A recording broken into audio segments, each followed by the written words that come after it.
Hello again, everybody, and welcome to Four Star Chicago Sports. This is the Billy There podcast, and we are rocking and rolling with some defensive ends as we enter the draft room again. Well, first, we're going to talk a little contract talk. DJ Moore willing to restructure. Then we have, we're going to give a quick stadium update. We're going to get into it all right after this.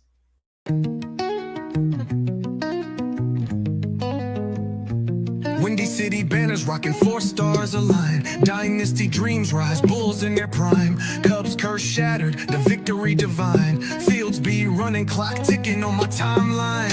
Shot-town heroes, legends never fade. Black Hawks flying, cutting ice with the blade. White Sox diamonds, the Southside parade. 4 stars shine bright, legacies they made. Mike with the crown, air rain, no dispute. Sweetness in the backfield, Walter in pursuit. Bear down Sunday's midfield, battles cute. Chicago. Ho, ho, we're back. What's going on, boys? How we doing? Good. It's a good Tuesday or Wednesday, I should say. I love this part of the football year where you really just get to dive deep into these kids that are coming into the league. You know, it helps you with your fantasy teams. It helps you with your NFL watching for the year. But it's really just fun to watch film and watch, guys play football. I don't know about you, Kyle, but I love this part of the year. Yeah, man, I felt like a kid at the toy store, and your mom's like, you could only pick one toy. I'm like, Mom, I want that one. No, Mom, I want that one. No, Mom, I want that one. Like, these guys, this defensive end class, I mean, I understand there's probably no, like, Myles Garrett per se, but these guys are all You never know. studs, man. Yeah, you don't, but these guys are all good, man. Every single guy I looked at, I looked at a ton of them. They're all studs, man. All of them. A couple of quick NFL notes. You guys ready to dive into everything? Yeah, let's just giddy up. Couple of quick couple of NFL notes today. A former Chicago Bears offensive coordinator has found his way back to the NFC North as Luke Getsy was named the quarterback coach of the Green Bay Packers. Congratulations, Perfect. Green Bay. Yeah. Woohoo! Any thoughts on that, boys? No. Yeah, I don't know if he's hired yet, but can you hire Matt Nagy or I don't know, and any coach that the Bears have had? Didn't they lose their defensive coach? Let's bring over what's his nuts, Eberflus. Give them all the ex-Bears coaches. Love it. And Sports Track came out today and said the Bears do pick up Darnell Wright's 5th-year option, $20.3 million. It's a no-brainer, right? Yeah, you're probably gonna wind up paying him that anyways, but looking to get him to get him extended. And that was already considered in the salary cap, so Yeah. doesn't matter. So that was just a little Bears news that came across. And of course, the Chicago Bears, the big news of the day. Earlier this morning, the powers that be in the state of Indiana came out, and the Bears are expected to make an imminent decision after being offered a rent-free option for their stadium location. The Portage came up with their first pitch, and it's going to be called Hallis Harbor. I'm not going to lie, guys. They're barking up the right tree because the renderings look amazing. I mean, they really do. It looks beautiful. Their Portage, for those who don't know, is right there on that South Shore. They're offering a 300-acre facility. Basically, proposed the same thing as Arlington Heights. They claim zero taxpayer burden and would be rent-free for the Bears, as we stated. Portage does have a private partner, and I was trying to find this today. I believe the guy's name is Lou Weisbach. He has a finance company and group. What a surprise. Yeah, I'm not 100% sure that's the guy, but when I searched who's privately funding this guy's name was the only one who came up, and he's worth a shit ton of money. So, and according to these renderings, the site will be at State Road 249 north of US 20, just south of Sean, US. Romy brings up a good point. I don't see any parking in any of these pictures. You know, a lot of people have said that. The thing that was also said was when the renderings for Arlington Heights came out as well, there was no parking there either. So I'm sure they're planning a parking, some kind of parking somewhere for 70,000 people. What is this, a stadium for ants? That's way too small. Well, let's just say this, man. They got to shit or get off the pot because this has gotten serious. Indiana came out I don't know. Then ESPN 1000 had their mayor on the show afterwards, and I listened to that as well. I mean, they are full bore locked in. They want the Bears. They're showing the will to get them, unlike Now there's another powers state. that be in Illinois. There's another state with their hat in the ring now, man. Yeah, I think, man, I think that's bullshit. I do. I know, but it's more leverage for the Bears negotiation tactics. I mean, like, hey, guys, I prefer to go that way. He's offering us a stadium. You guys better get your shit together.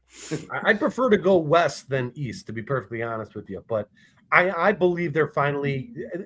I think by the end of February they are going to go into Arlington Heights. I think the Bears want it. I think the Ryans, who are also pretty big ownership. Part of the ownership group. They're from Illinois. I think everybody wants them in Illinois. And honestly, from my understanding of it is, it's just the legislation to allow municipalities to negotiate tax with these mega projects. Everything else is, the Bears aren't asking for money. That's not the issue. And I think that the lawmakers are a little afraid that some municipalities might be negotiating too low of tax to lure in these big businesses. My thought is, that's what it's there for, though, right? It's to lure these guys in. You get zero tax dollars if the Bears go out of state. If you have to negotiate that 150 mil down to 10 mil, which is still the largest tax bill that any stadium has. A lot of the stadiums, by the way, are tax-free. I found out earlier today as well. But let's say SoFi, brand new stadium, the newest one is $8 million. Las Vegas is somewhere around there too. All right, so let's say it's 10 million. As long as it's guaranteed, I think the Bears are probably going to say, fine, we're in. Because they know they're going to make their money back. And all the surrounding revenue and businesses and all that tax revenue, the sales tax, all the other taxes, the income tax that's going to come from it, which that is what's going to the Illinois state legislature, that's all going to be much, much higher. So I think it benefits the state. They're just doing Illinois things. And, the bureaucratic red tape BS, dude. And Jason, the Bears have come out and said that they're willing to pay $12 million in taxes, which put them $4 million higher than anybody. I mean, the Bears are offering Illinois the contract of a lifetime, and Indiana is offering the Bears the offer of a lifetime. So, like, it's time for the Illinois legislators to get their shit together and just get this deal done. And let's just stop talking about this shit. Put the Bears in Arlington Heights, where we knew they were going to be when they purchased this Arlington Heights Stadium for $198 million a few years ago, and let's just move on. It's getting old.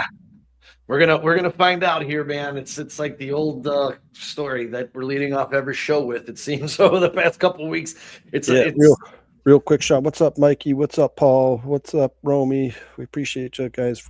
John's in the house, man. We appreciate you guys joining us. Okay. Yeah, real quick, not to interrupt you. This is, I was just out of curiosity. I was wondering when the next election cycle is coming on for the Illinois state legislature. It's March of this year. So yeah. I fully expect the Illinois, they're going to try to do whatever they can to get this figured out like now. Yeah, but what have you done first lately? First, isn't it, Kyle? Yeah, February 27th.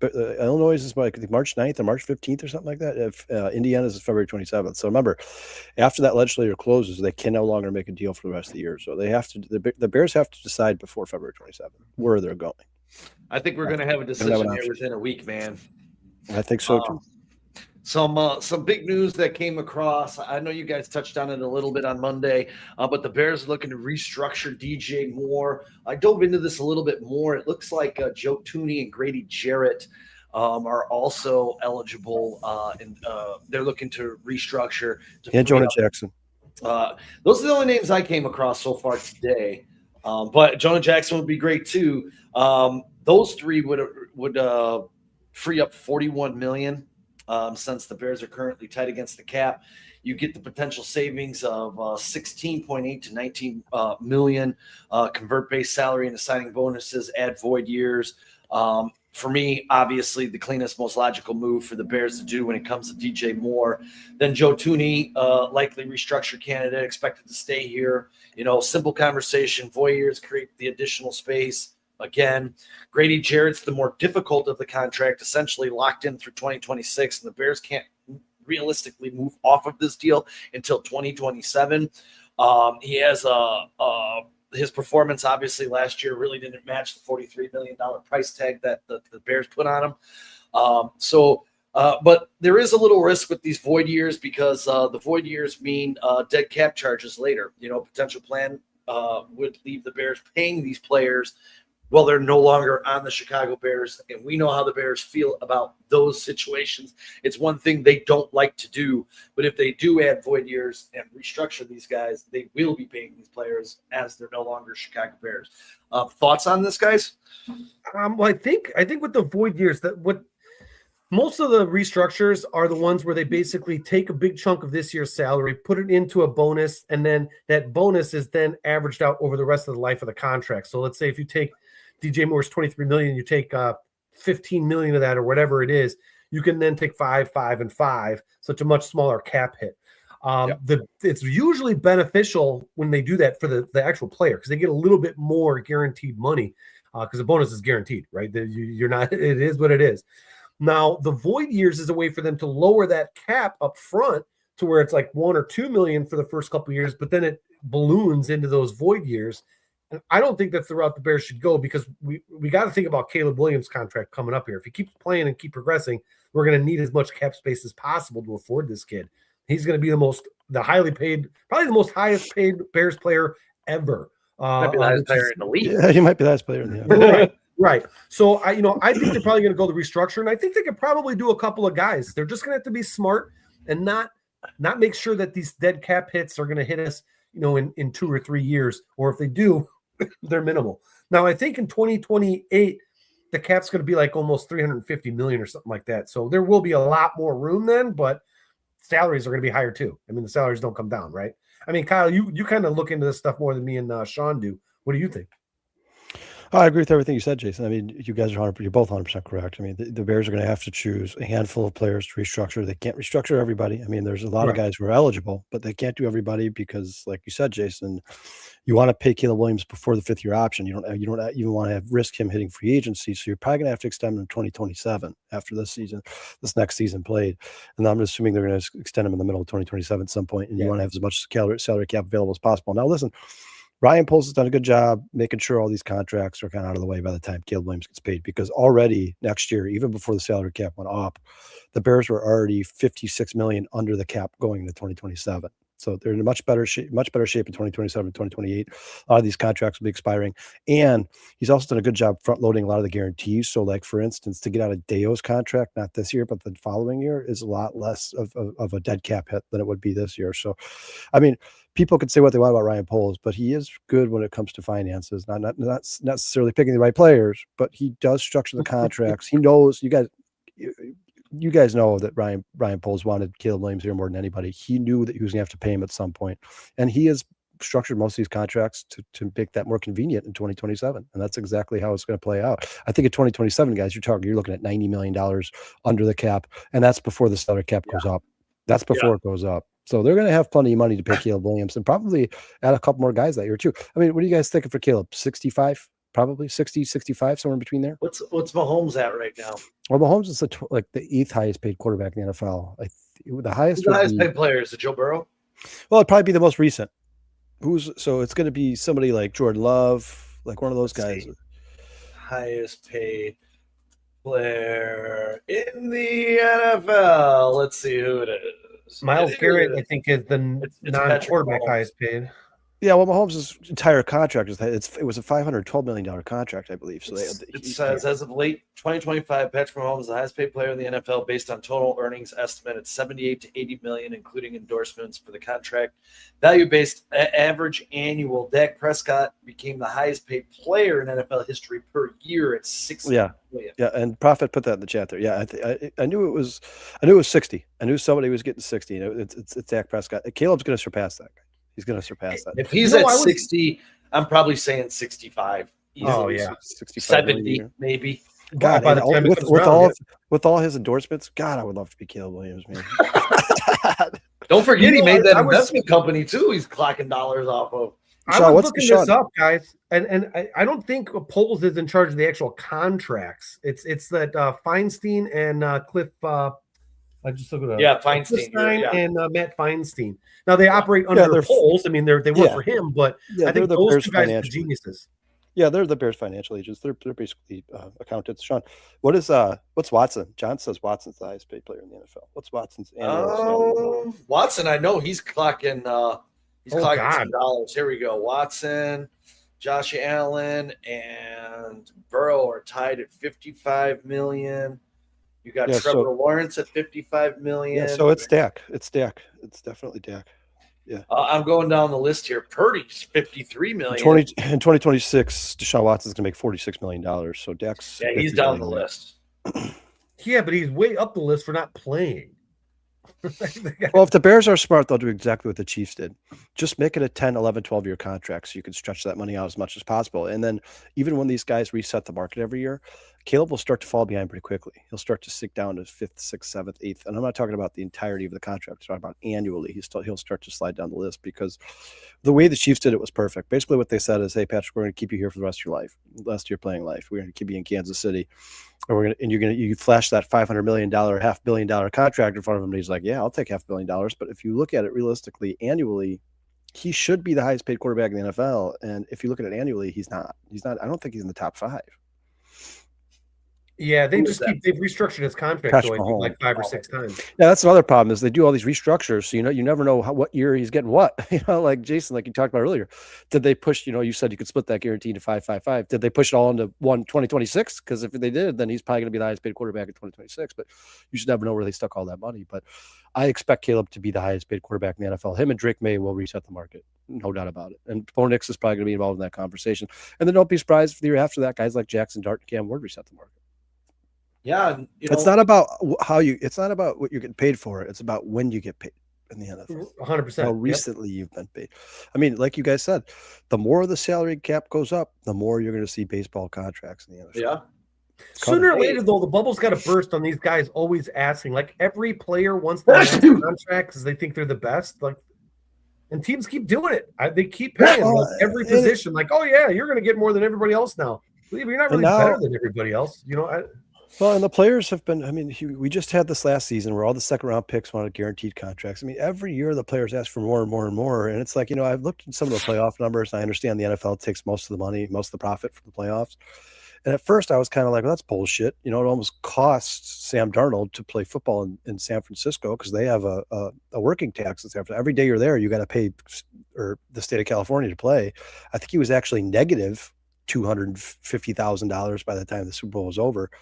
But so the NFL makes most of that playoff money, but what the players are asking for, I mean, they're asking for the moon. Like, yeah, at this point, I don't feel bad for any of them. No, because you get that second contract, especially if you're a quarterback. I mean, Brock Purdy making $53 million a year. Just play 1 year and then quit, dude. You're fine. You're okay for the rest of your life. Yeah, unless you're an idiot. Well, for the Bears, as we saw last year, and we all think and want to believe that this is the window is open. You got a stable quarterback situation. Most of your offensive core is locked in. Your defense, you got to add a couple pieces, but your core on that side is locked in. So you have to make a move right now. This is a push the chips in kind of move to lock in this roster and compete, because I am looking at some of these things, and the Bears didn't garner a lot of respect, because when you look at some of these preseason things that are coming out, some people don't have the Bears in the playoffs next year, which I think they never have, man. And to be honest with you guys, listen, and I know this might be a biased opinion, but everybody keeps saying, well, win-loss record-wise, the Bears are going to have the hardest schedule in the NFL again. That schedule doesn't scare me, guys. It doesn't scare me. Look at those opponents: Miami, the Jets, the Saints. Like nothing about the schedule scares me.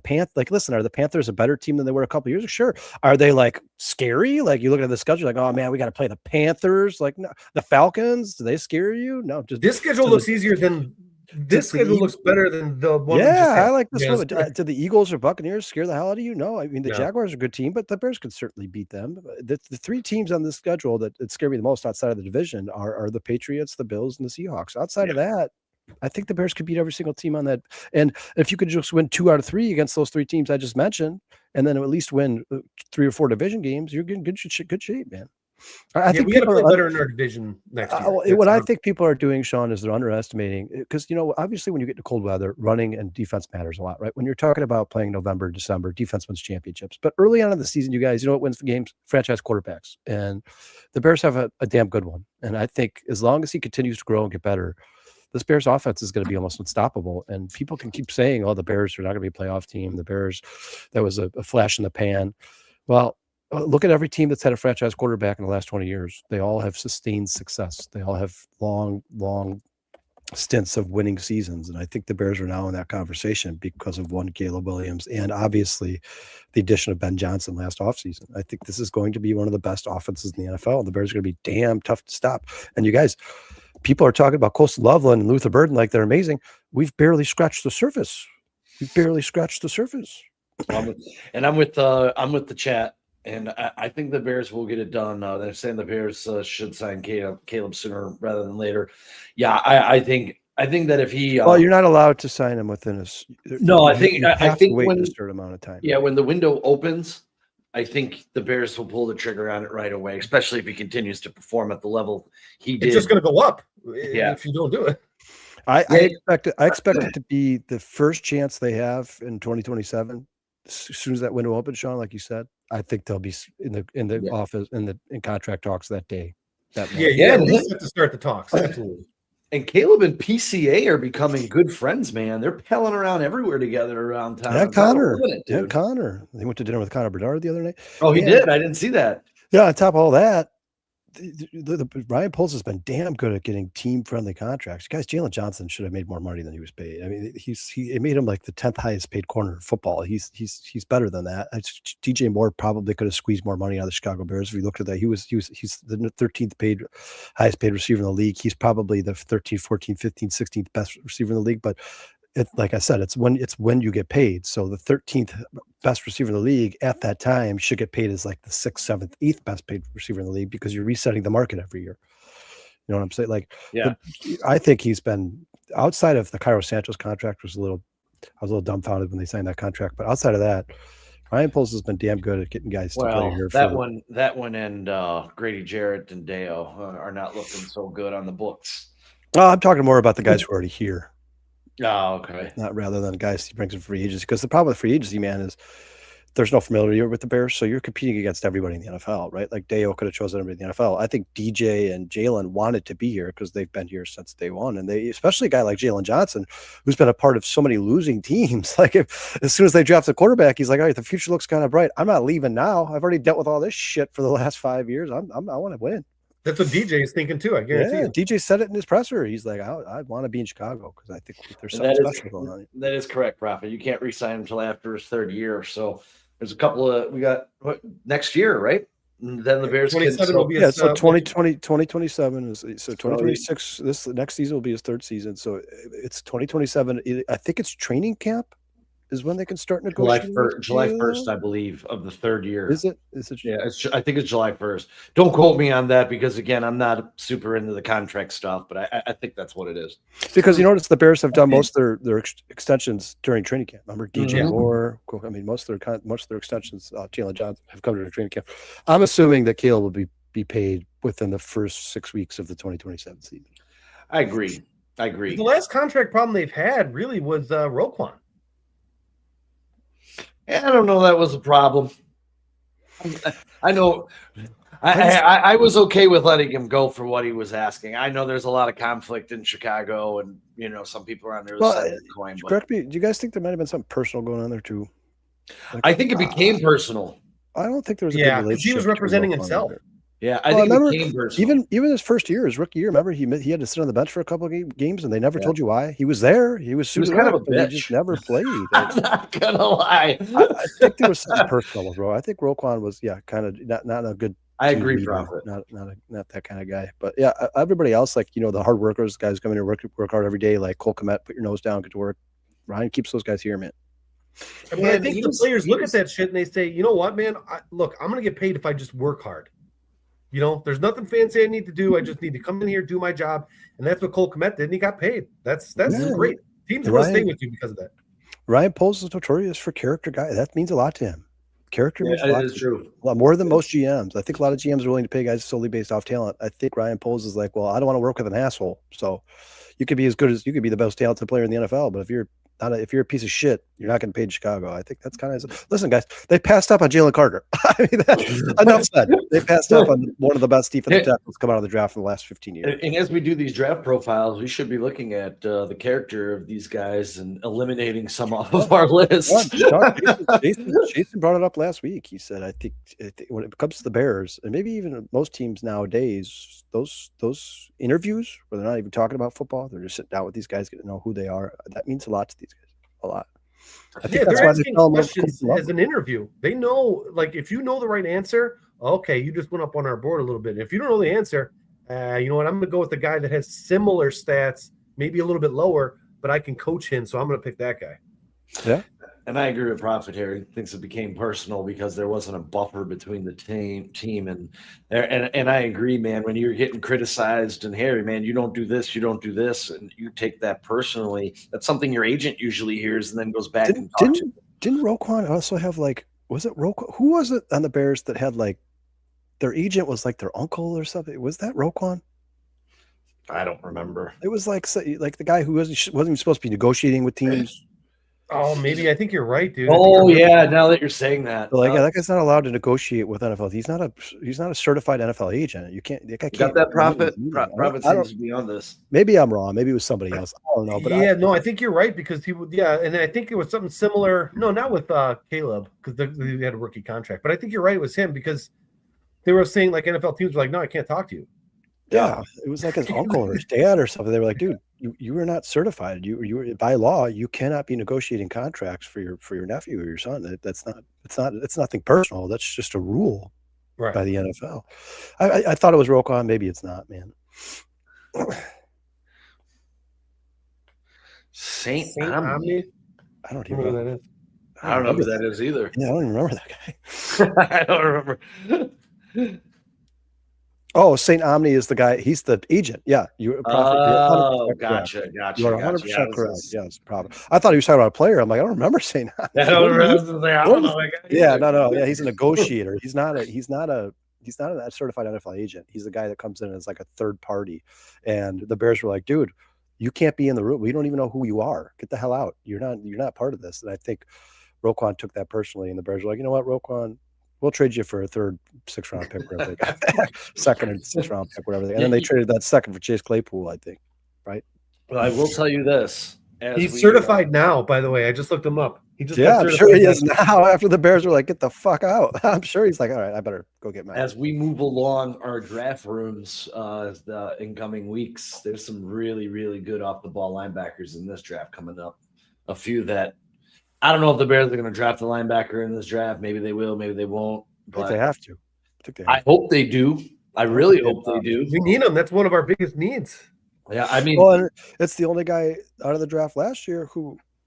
Are you guys confident? Ruben Hippolyte? No, I think that was their only miss. And I think from Sean's face when they drafted him, seen on the TV, I think we all knew it was a miss. Yeah, I hope there's no. I'm the smartest guy in the room. Yeah, this year my least favorite thing that Ryan Poles has said as a Chicago Bear was, "I like it when they don't have any film on this guy." Like I don't. I don't either. I don't like that.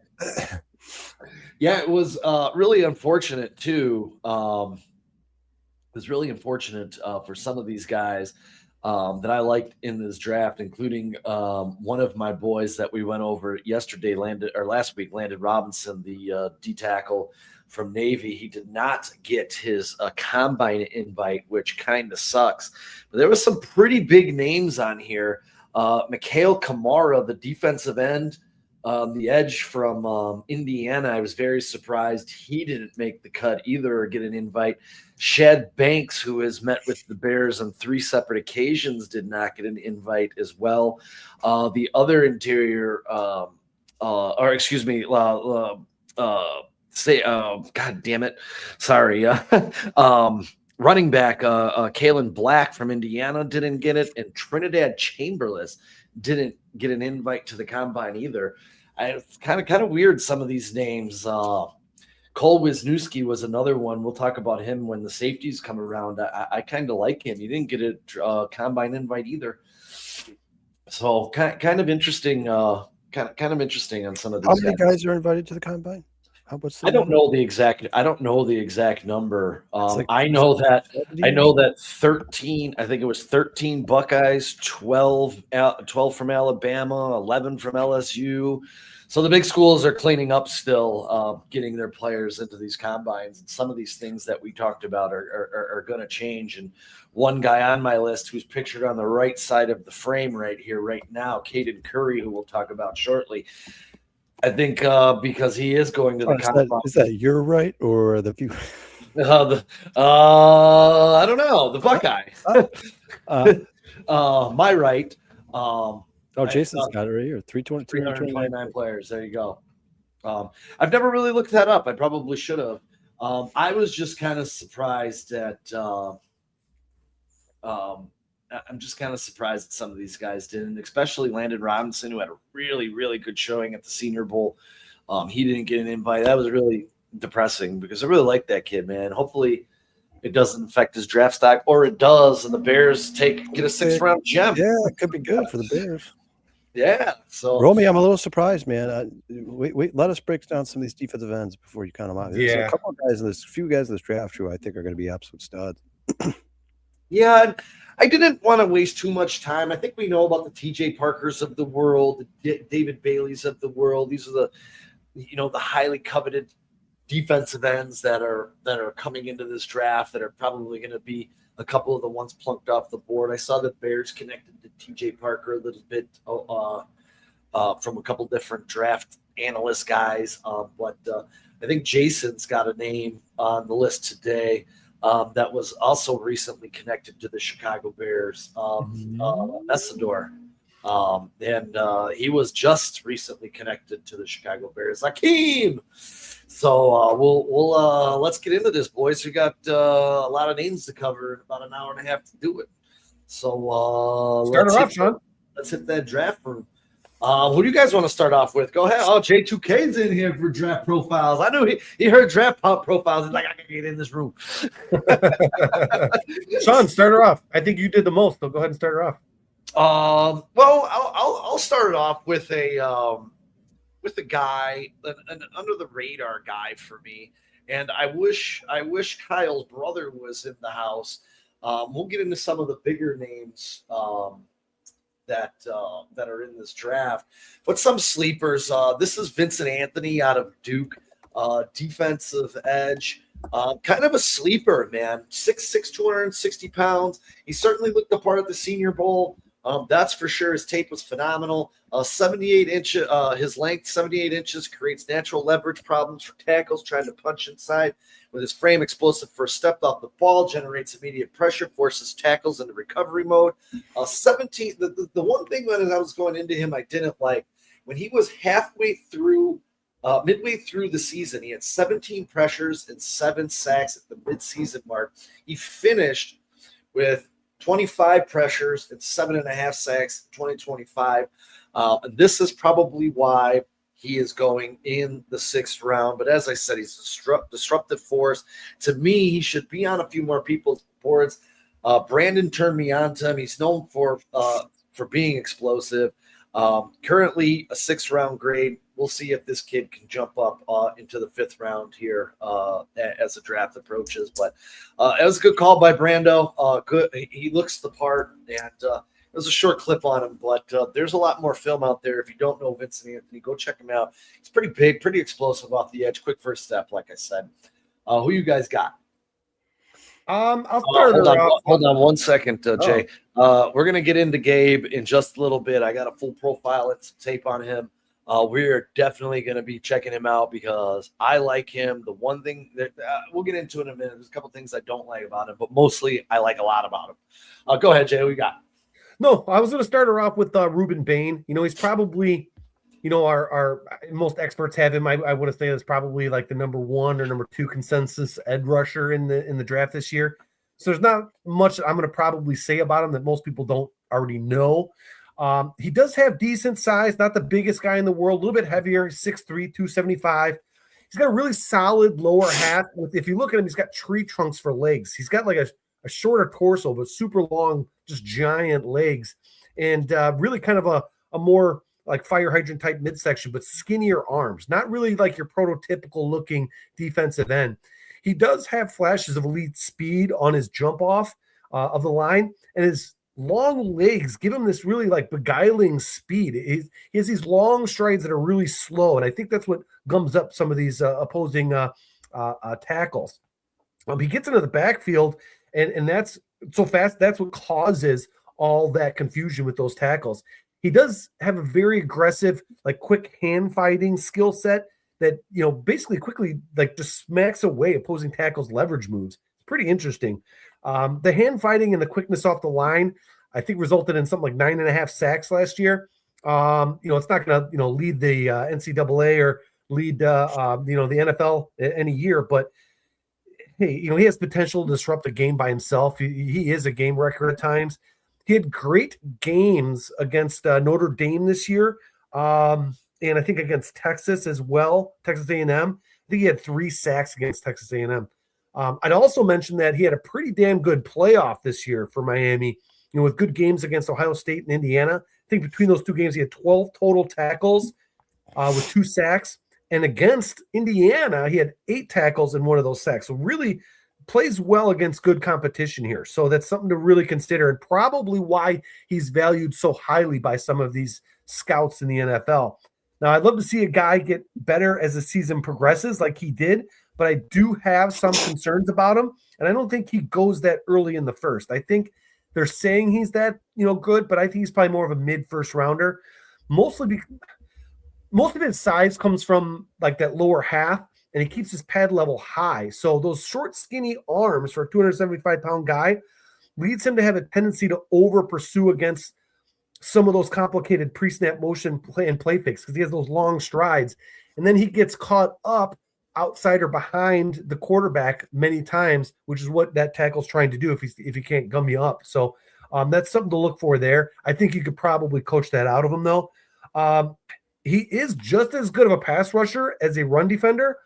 I see him probably projecting out more as a defensive tackle in the NFL, to be perfectly honest with you, just because of his size. I don't think he's going to match up speed-wise as well with some of these elite tackles in the NFL. But I think ultimately any team that drafts this kid will be happy. He's just simply not the best edge in the draft in my mind.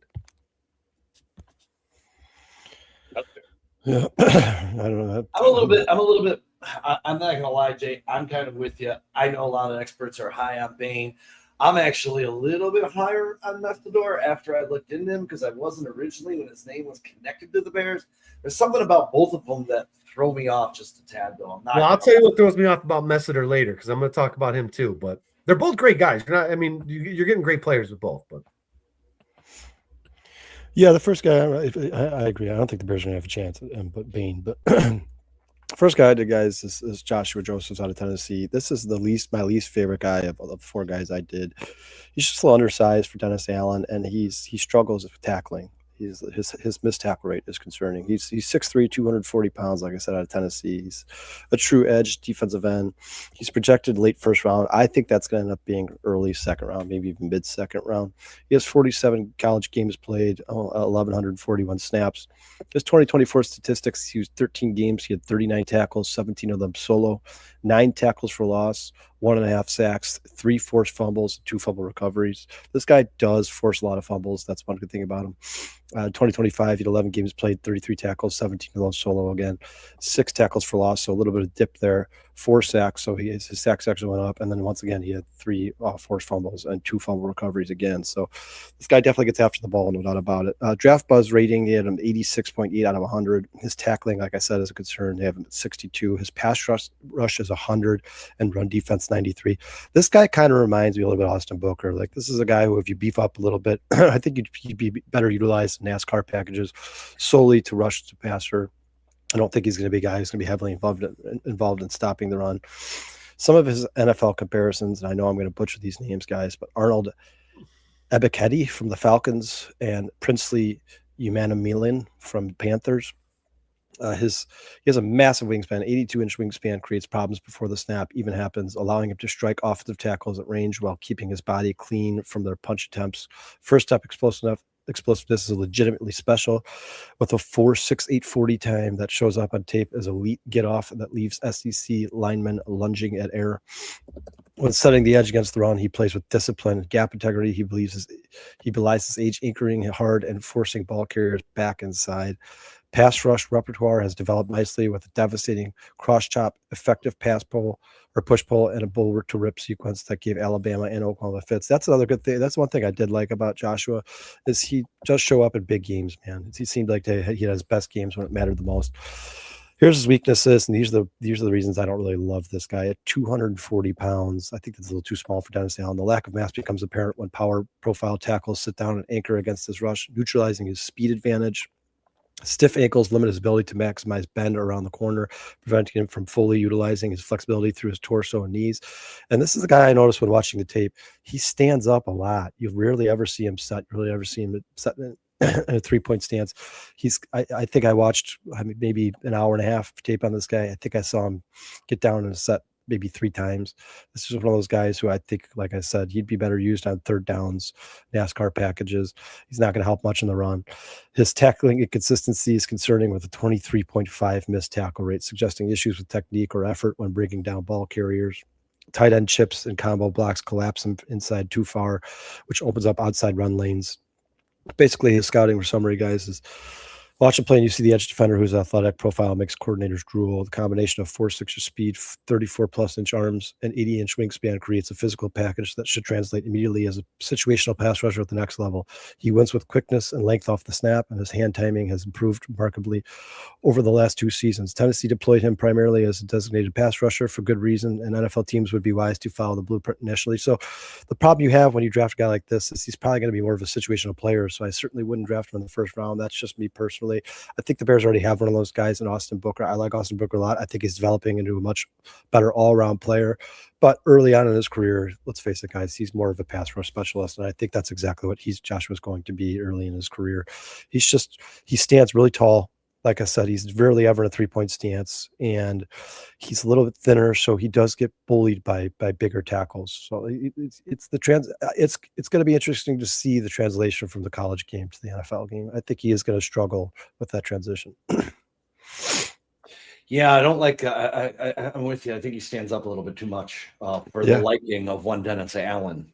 Well, especially at 240 pounds. Like, remember, the lower you are, the better center of gravity. You stand up like that in the NFL, you're going up against guys like Trent Williams. They're going to throw you off your feet every single snap, man. Every single snap. He is fast. You could tell he's got a quick first step. He gets around the edge really well. He does have a pretty decent arsenal in terms of pass rush moves. But like I said, if you're drafting a guy in the first round, you really want a guy who's kind of limited and situational. I think the Bears need a defensive end who's going to create pressure on a consistent basis. Yeah, we're going to flip the script. Since you asked, I'm going to deliver. We're going to go right to Illinois linebacker slash edge Gabe Yakis. Really like this kid, man. Got to watch him in Illinois this year. He's a human wrecking ball, man. He flashed a lot of goods at the Senior Bowl. He lines up inside and wins with chop rips. He's well-rounded. He's good run defender with power. He had 19 sacks over the past 2 seasons. Since 2022, 141 quarterback pressures. It's the second most in all Big Ten defenders. He had 11 sacks this season. That was tied for 5th most in the FBC. Just violent hands, wrestling background. He was also another guy that was on the Feldman freak list. Incredible bull rush, 24.1% win rate on true pass sets, 88.5% rush grade in 2025, 27 career sacks, and again 11 this past season. Relentless motor. He has alignment and scheme versatility. Over 2,200 snaps played at the college level. A couple of knocks on him. They say his bend is not the greatest. Inconsistent pad level, average speed, but he does have a high motor. Strings move together very well versus the pass. I really like this kid a lot, man. I was going to give you a couple things that I didn't like about him. You were right, Romy. He has under 33-inch arm lengths. And finishing tackles is a big issue with him. 21.2% missed tackle rate in 2025. That is going to be a problem in the NFL. That has to definitely get cleaned up. And also, they like to see him have his hand in the dirt a little bit more. This was the guy that I was talking about. They actually spoke with him, and I took the quote right from him from Senior Bowl weekend. He said that he has talked with the Bills and the Chiefs, and they are showing extreme interest in him as a 4-3 defensive end. So if the Bills and Chiefs are looking at him, that also gives me a lot of faith that this kid's going to be something, because they have really good scouts. So, Jason, who you got? My next guy on the list here is from Roll Damn Tide, Alabama, the product of Mr. LT Overton. He's shaped a bit more like a prototypical DE should be. He's got the height at like 6'5", I believe, but he's still a little heavy at 278. I think, in my opinion, he's probably more of a defensive tackle than I think Bain is. He's also got a much higher IQ, football IQ. If you watch his tape and his play, he's super, super good at football. I mean, he's always in the right place at the right time. He's just as comfortable two-gapping in the middle of the line as a DT as he is throwing out a swim move on the edge. He's more of a disruptor than a game changer like Bain is, but he eats a double team like cocktail weenies and uses his uses his setups on the edge to outmaneuver opposing tackles like a wily NFL veteran. He's another guy that's a bit of a project and will likely get just as many snaps at defensive tackle as he will at edge in the NFL, but coaches are going to love this kid's versatility and football smarts. He also has the ability to drop back into zone coverage. I've seen him do it a couple of times. His coach said he did it on his own because he recognized the coverage and knew his pass rush wasn't going to do any good. I would not utilize him, as a pass defender, but if he's got that smarts in him and he can pass up break up a pass play, more power to him. He's got a high motor and is great with his hands and use of his body for leverage. He does have a tendency to keep his pad level a little bit high. Some of that's due to his height, but ultimately, I think what's going to hurt him most on the edge is that he doesn't have the ability to get low around that edge to get around some of these better opposing tackles. He's like a jack of all defensive line trades, but master of none. I think this kid is more of a day 2 prospect, but much like Bain, I think teams will be happy as hell to have him on their team, assuming they don't waste valuable draft capital on the kid. That's why I don't know if he's going to go in the first round. Probably more of a journeyman NFL defensive lineman that winds up being a valuable depth piece as his floor, but he does have perennial Pro Bowler as his ceiling. He's a solid player. Teams will be happy to get him, but I don't be surprised if he falls a little bit down in the draft here. I like him. I like him. That guy did. I was going to say really quick, he looks like he's got a lot of power coming off that edge, man. He's like bowling people over in those clips we were just watching, and he was doing against some really good teams. You saw him destroying Michigan, who usually has a pretty good offensive line. Overton looks like he could be a player, man. That's the problem. He uses his strength. He's got really, like I'm telling you, he's a really smart football player. But because of his height and he keeps that pad level high, there's going to need to be some coaching to where he can get around some of these, the Joe Toonies and the Darnell Wrights and all these, superior NFL tackles, because they're going to be wily and smart and know how to combat a bull rush. That's like the one move that you first learn how to defend as a pass defender is a bull rush, right? I mean, that's what you do. Yeah, the next guy I did, guys, is out of Oklahoma. Mason Thomas, 6'2", 249 pounds. I like Mason Thomas a lot. The only problem with Mason Thomas is his short arms again, man. So the transition to the NFL might be a little bit tough. He's a true defensive end edge. We had a 4.6 40, which is remarkable for a guy 250 pounds. Or he's projected to be an early second-round pick. I think that probably might also fall a little bit to mid-second round probably. He had 41 college games played, 1,289 snaps. 2024 statistics, he had 13 games played, 23 tackles, 13 solo. This is a guy who gets in the backfield, man. 12.5 tackles for loss and 9 sacks in 2024, 2 forced fumbles, 2 fumble recoveries. 2025, Same thing. 10 games played, so a little bit, 3 less games, but 26 tackles, 18 solo. Again, in 10 games, 9.5 tackles for loss and 6.5 sacks. So this is a guy who gets after the quarterback. And what I love about Mason Thomas the most, if you're watching the tape, guys, is first of all, he's one of those guys that's just all motor. He never stops. Second of all, he doesn't just hit the quarterback. He absolutely destroys and punishes the quarterback. He's the type of guy where if he gets 1 sack early in the game, the quarterback will know where he is for the rest of the game. Because I wish we had the tape, man. He absolutely just kills people. I thought I had it, and I don't know why it's not here. You guys, if you get a chance, go watch him sack the quarterback a couple times. Every hit is punishing, absolutely punishing. He's got a hell of a motor, and he could get off the line really, really fast. Absolutely crushes quarterbacks. His overall rating on DraftBuzz was 86.2 out of 100. His tackling 67, so a little bit better than Joshua, but not amazing. His pass rush is 97, one of the best in the DraftBuzz rankings. His run defense is 81, good against the run. NFL comparisons actually pretty similar to Joshua. Arnold Ebiketie from the Falcons again, and then BJ Ojulari from the Cardinals. Some of the strengths, like I said, explosive first step off the snap, creates instant stress for tackles before their hands are even set, converts speed to power with violent technique, catching blockers off guard when they sit back for the speed rush. Remarkable bend and ankle flexion allow him to flatten around the arc while staying balanced through contact. Natural pad level keeps him low throughout without thinking about it, winning the leverage war against taller, longer opponents. So sometimes that 6'2" frame actually helps, plays in his favor. Relentless pursuit of the backside. Closing speed on running backs is unusual for an edge player that creates unexpected tackle opportunities. Fourth quarter animal, 6 of his 9 sacks in 2024 came protecting leads, which tells you something about his competitive wiring. That's one of the things I loved most about him, guys. He's kind of like the guy you send in there as like the finisher, right? Like he's, we talk all the time about so like Montez Sweat's amazing, but he can't really take over games when it matters most, like Aaron Donald did, or like Myles Garrett does.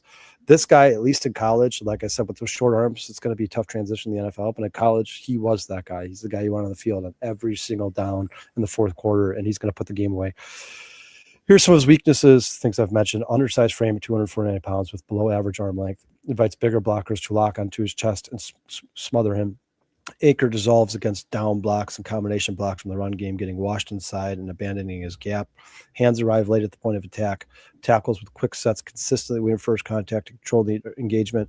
Durability is a legitimate red flag. High ankle sprains to both ankles early in his career, then soft tissue issues as a senior. The soft tissue issues are what kept him only playing 10 games last year. The scouting report summary.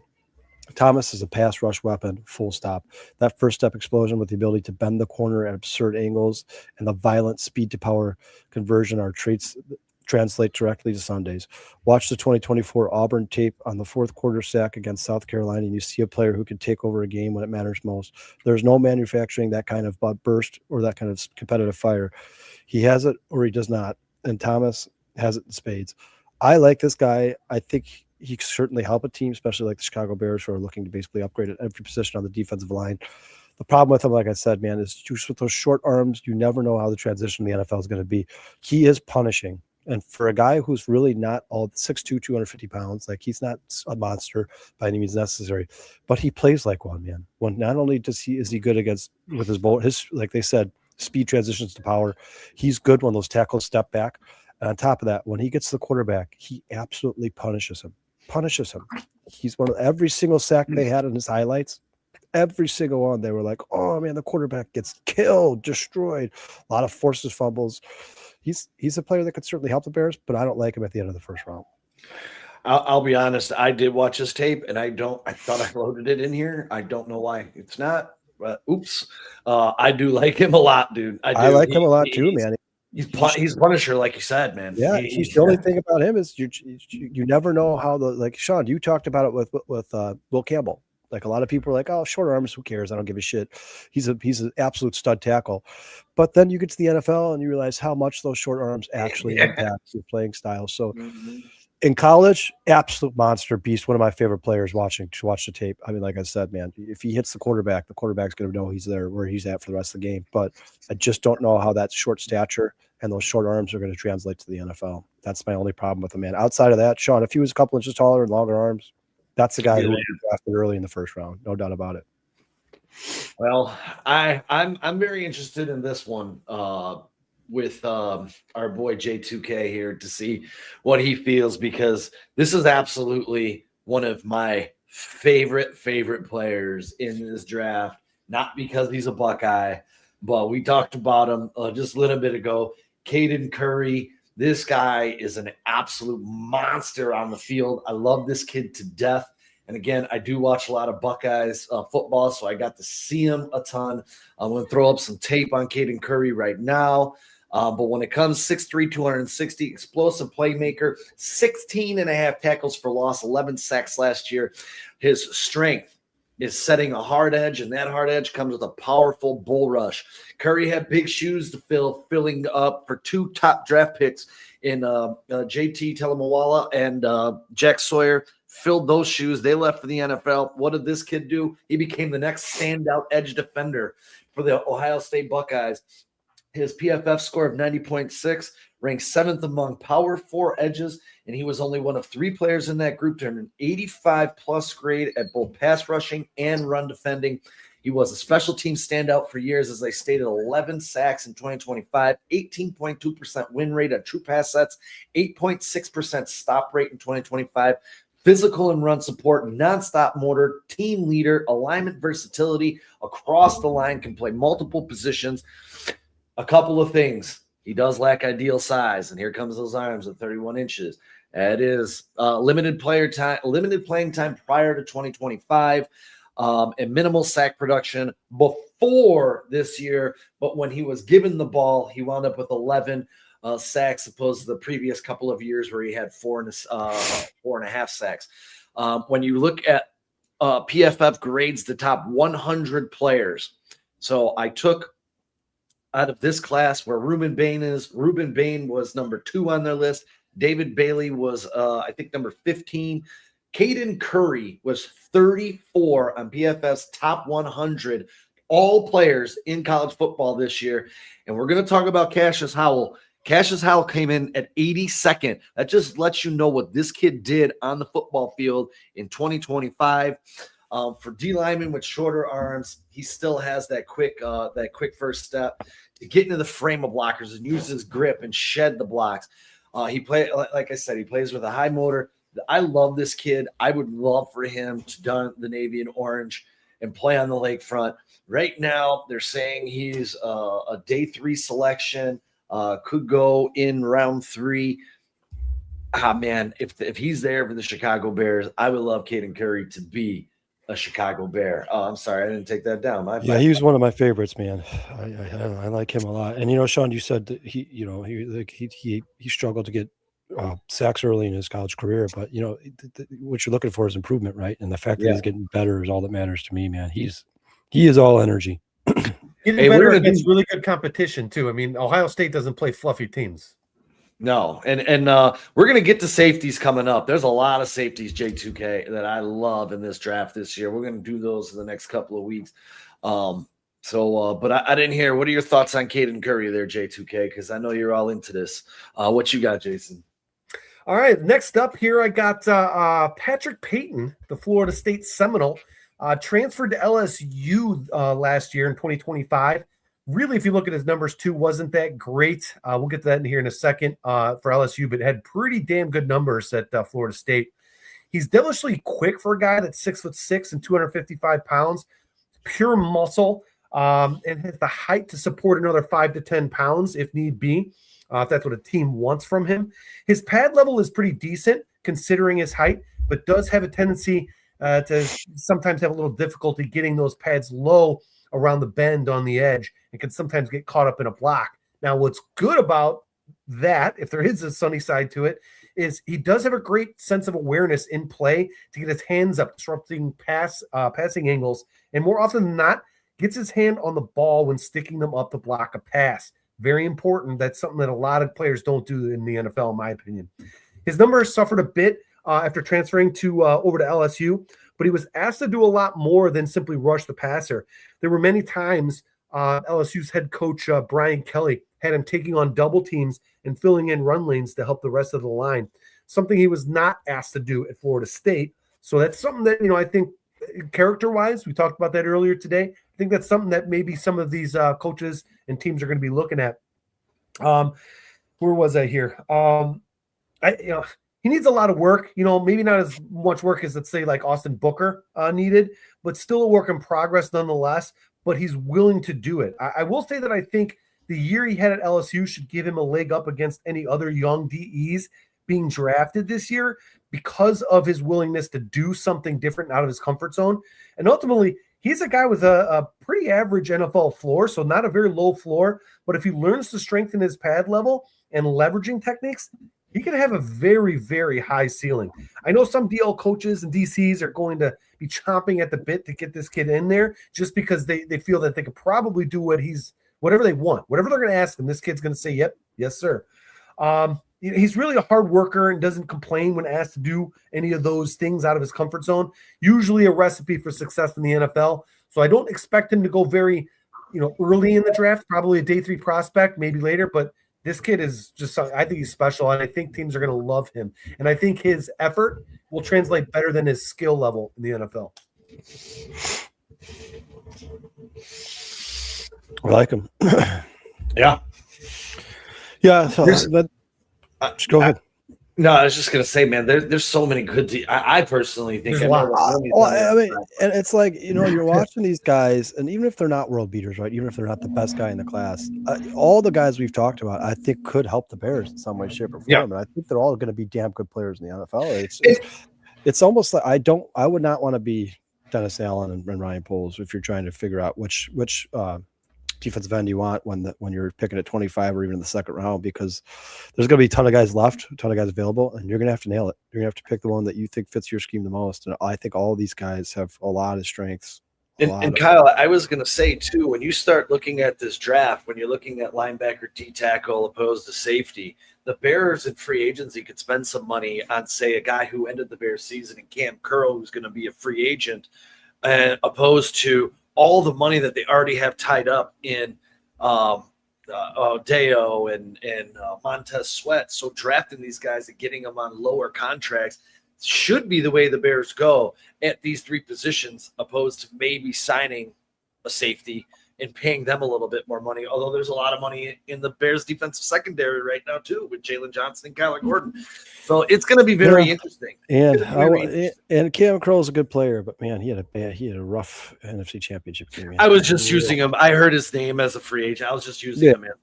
He's an affordable option for the Bears. I read an article about him as well. All right, man. The next guy I did is the guy that everybody's been asking for. Sean, you've mentioned him a couple of times. Cassius Howell out of Texas A&M. He's 6'2", 248 pounds. So almost I think he just recently weighed at 255, but almost the exact same size as Mason Thomas. He does have longer arms though. This is a guy who is a true edge. He ran a 4.6 40 time. Amazing. Projected mid-first round pick. I think he's going to be drafted before the Bears selection at 25, guys. This is the guy who the proof is in the pudding. A lot of these guys, they have okay sack numbers, especially the guys from smaller schools, but you expect them to be developmental projects and get better in the NFL. This guy has the sack numbers. He had 55 games played in college, 1,831 snaps. 2024, he had 13 games played, 40 tackles, 26 low, 8.5 tackles for loss, 4 sacks, an interception, and 7 passes defended. Another thing I love about Cassius Howell, man, is he gets his hands up constantly. 2025, guys, became a totally different player, an absolute freak of nature. 13 games played, 31 tackles, 20 solo, 14 tackles for loss, 11.5 sacks, and 6 passes defended. This guy is a freak of nature, man. He is constantly disrupting the timing of the offense. His overall rating on Draft Buzz was 87.5 out of 100. Tackling 84, so the best tackling number I've seen there of the guys I've done so far. Pass rush 99 and run defense 80. I mean, this guy's an absolute. His first step, guys, I should have said this before we even got into his strengths, is unbelievable. One of the most impressive things about him is fires off the ball with explosive first step quickness that consistently beats offensive tackles to the edge before they can establish their sets. And that is, if go watch the tape, true to a T, man. This guy is off. I feel like it's almost like offsides on every single play. I mean, he's just so quick off the ball. His ankle flexibility allows him to bend and flatten around the corner like a sprinter, hitting the curve, threatening the quarterback's blind side with regularity. Has developed a nasty inside spin counter that catches tackles leaning outside, giving him multiple ways to win on any given snap, creates intelligent rush distance on his approach, staying out of the tackle strike zone and forcing awkward punch attempts into empty space. Long hop move generates positioning advantage on vertical rushes, allowing him to stack and work back to the quarterback with leverage. Trigger quickness to knife into a B gap against slow developing plays, destroys timing and collapses the pocket from the interior. He can play all over the line. Some of his weaknesses: lean 240-pound frame, gets knocked around at the point of attack against power schemes and double teams, struggling to anchor consistency. Turns shoulders perpendicular to the line when setting the edge, allowing offensive linemen to wash him down inside and outside runs. Pass rush lacks speed, variance, and setup work, too often going into his first move without setting up counters or changing tempo. Hand technique needs refinement to unlock his full potential at the next level, as NFL tackles will eat him alive without better placement. His scouting summary, guys. First step is legitimate. The bend is there, and when Howell puts it all together on a rush, offensive tackles look like they are moving in mud. He already has 3 consecutive seasons of impressive pressure totals, including 9.5 sacks in the MAC and 11.5 in the SEC. Providing his production translates as competition increases, the inside spin move is a weapon that will translate immediately, and his ability to get his hands up when the rush fails gives him the baseline impact, even on plays where he does not get home. You guys, I watched this guy for an hour today. I don't think he makes it to the Chicago Bears. People are saying mid to late first round. He's amazing. He's absolutely amazing. He is constantly in the backfield. I said this to Jason earlier. I listened to the tape. I watched a couple full games of his, or at least, they take out most of the important or most of the wasted plays, 1 year runs, so on and so forth. His name is mentioned on every play. He's just like Max Crosby. He's just one of those guys that's constantly involved in the play. He chases down running backs. I like him a lot. I think if he was there for the Bears at 25, that's a can't miss. I would take him. I know that he's a little bit smaller than what Dennis Allen likes. I think you could probably add a couple pounds to him, to that frame. But man, he's just a devastating pass rusher. He's probably like the only pure pass rusher that we're going to talk about today. He's not going to be lining up as a defensive tackle, right? But he is definitely the best of the pass rushers I've done. The 4 pass rushers I did profiles on, he is no doubt the best pass rusher of the bunch. And that inside spin move is no joke. He looks like an NFL player. If you watch the tape, he looks like an NFL caliber football player. And we'll see how his speed matches up with some of those technical issues that he's having against left tackles, especially in the NFL. But he gets to the quarterback so damn fast. That to me is what his value is. You don't have to necessarily get a sack. Get your hands up, and you're going to make the quarterback panic. Yeah, and the passes defender. I mean, he just does it. He's the football IQ. He's so aware of everything that's going on the field. I don't think there's a chance in hell he makes it to 25. But if he makes it to 25 and the Bears announce they're drafting Cash Howell with their first pick of the draft, I would be ecstatic. I think this is a guy that makes the Bears a lot better from day one, immediately. And really quick, James, the reason why the Bears would have to draft here is we just went over this before he came on. There's so much money tied into the defense. You need some lower end contracts on this defensive side of the ball, whether they go in the first round, second, or third, obviously cheaper in the later round. But the Chicago Bears still need help there. The free agent, we went over the free agents a couple of weeks ago. The free agent market isn't that great for the Bears' positions of need outside of John Franklin Myers. There's just not anything there. And when we're talking about a lot of these guys, there's a lot of versatility in these guys. They can put their hand in the dirt. They can play off the edge. They can go 0 through 5 across the line. So, and that's something that Dennis Allen covets. So yeah, Sean, you're 100% correct, man. Let's face it, guys. There's 3 positions in the NFL that teams don't just let a bunch of talent walk off their team, and that's left tackle, defensive end, and quarterback. Obviously you got guys like Trey Hendrickson, but this guy dealt with an injury all season last year. He's pushing into his mid 30s. I mean, look at Myles Garrett got paid, Max Crosby got paid. These teams just don't let really talented defensive ends leave the building because they know it's one of the most important positions of football. The Bears are going to have to find somebody special in the draft. I think there's a couple guys here who are going to be better than people expect, and I honestly believe that he is one of them, man. I really do. This guy, go watch the tape. He's absolutely a freak of nature, a stud, high motor, incredibly athletic. His first step is unbelievable. That spin move's NFL ready. This is a guy who I think not only can you draft in the first round, but I don't think he's like a long-term development guy. I think this is a guy you could put on the field here and there in certain spots in his rookie season, and he's going to get after the quarterback. I do. I think he's an absolute freak of nature. And I don't, if he does make it to 25, I think a lot of teams made a mistake. Yeah, the only thing I think hurts his value is that, like I said, he's a pure pass rusher. Good against the run, but I think in the NFL he's probably going to be more of a passing down situation type of guy. But if he keeps getting to the quarterback, it's not going to fucking Yeah, matter. and if he's a guy that gets you 14 to 16, 17 sacks, then who gives a shit, Yep. right? Like I said when I did Joshua earlier, he is clearly a pass rush specialist, but I don't think he's going to be like Joshua Josephs. I just don't think he's going to be anything super special. I think he's just I think he'll be like what we saw out of Austin Booker this year. I think that'll kind of be like maybe a little bit more sacks, obviously, the longer he plays in the league. This Cassius is gonna he's a freak of nature, man. I think he's gonna be in the backfield a lot.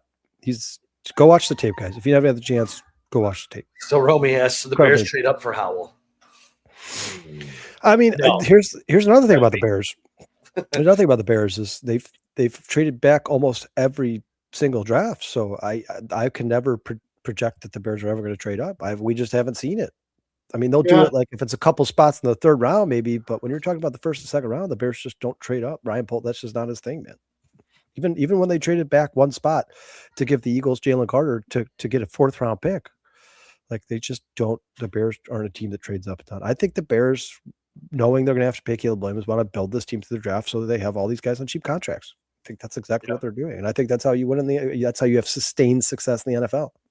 Yeah, you're going to need depth too. I think that was one of the problems the Bears had this year with all the injuries that we had. And you can't plan for injuries, but you can prepare for it. Yeah, J2K, I couldn't agree with you more, man. They say middle to late first round. I don't see it. I don't see Howell getting out of the top 15. I just don't see it. Yeah, and I had a draft analyst today. I shared this with you guys before. He said one of the DMs that could be available for the Bears is Cassius Howell at 25. But I'm kind of with you guys, man. I kind of see him going in that top 15. Yeah, he kind of.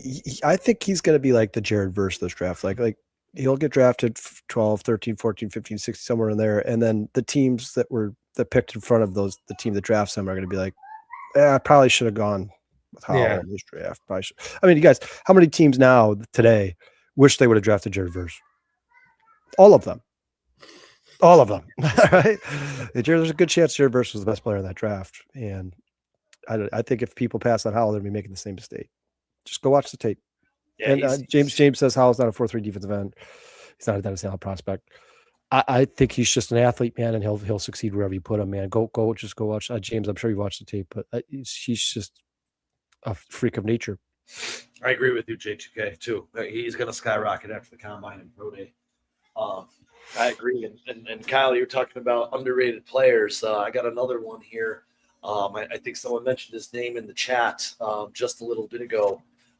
Going in the second and third rounds, I'm not sure. I'm pretty sure he got a combine invite, so that could change. That man is Texas defensive end Anthony Hill Jr., young, versatile linebacking edge prospect with reliable tackling, size, athletic traits that you can bet on. I really do like this kid a lot, man. Physical tackler, just turned 21, relentless in his pursuit, 4.5% missed tackle rate, 17 sacks in 3 seasons, and 8 forced fumbles over the past 3 years. I think that is a glaring strength that this guy gets after the ball, gets it on the ground. He can get lost in traffic. He slows down a tick. He needs to, according to the scouts, diagnose a little bit quicker. But in 2024 is where he cemented his status as one of the most dominant defenders, racking up 107 tackles, 16 for loss, 7.5 sacks, starting all 16 games, and leading Texas through that playoff run where they obviously lost to the Buckeyes before they went on.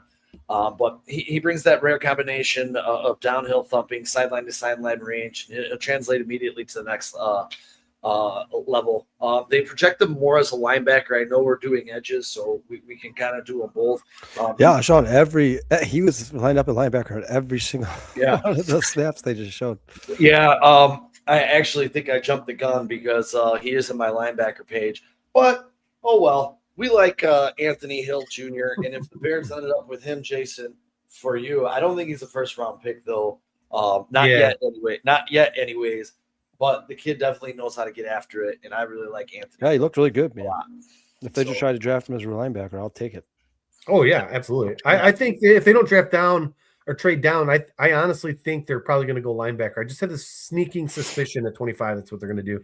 But hey, with what they're saying of the people that are going to be available there, I think hopefully we're going to make the right decision, but we'll see.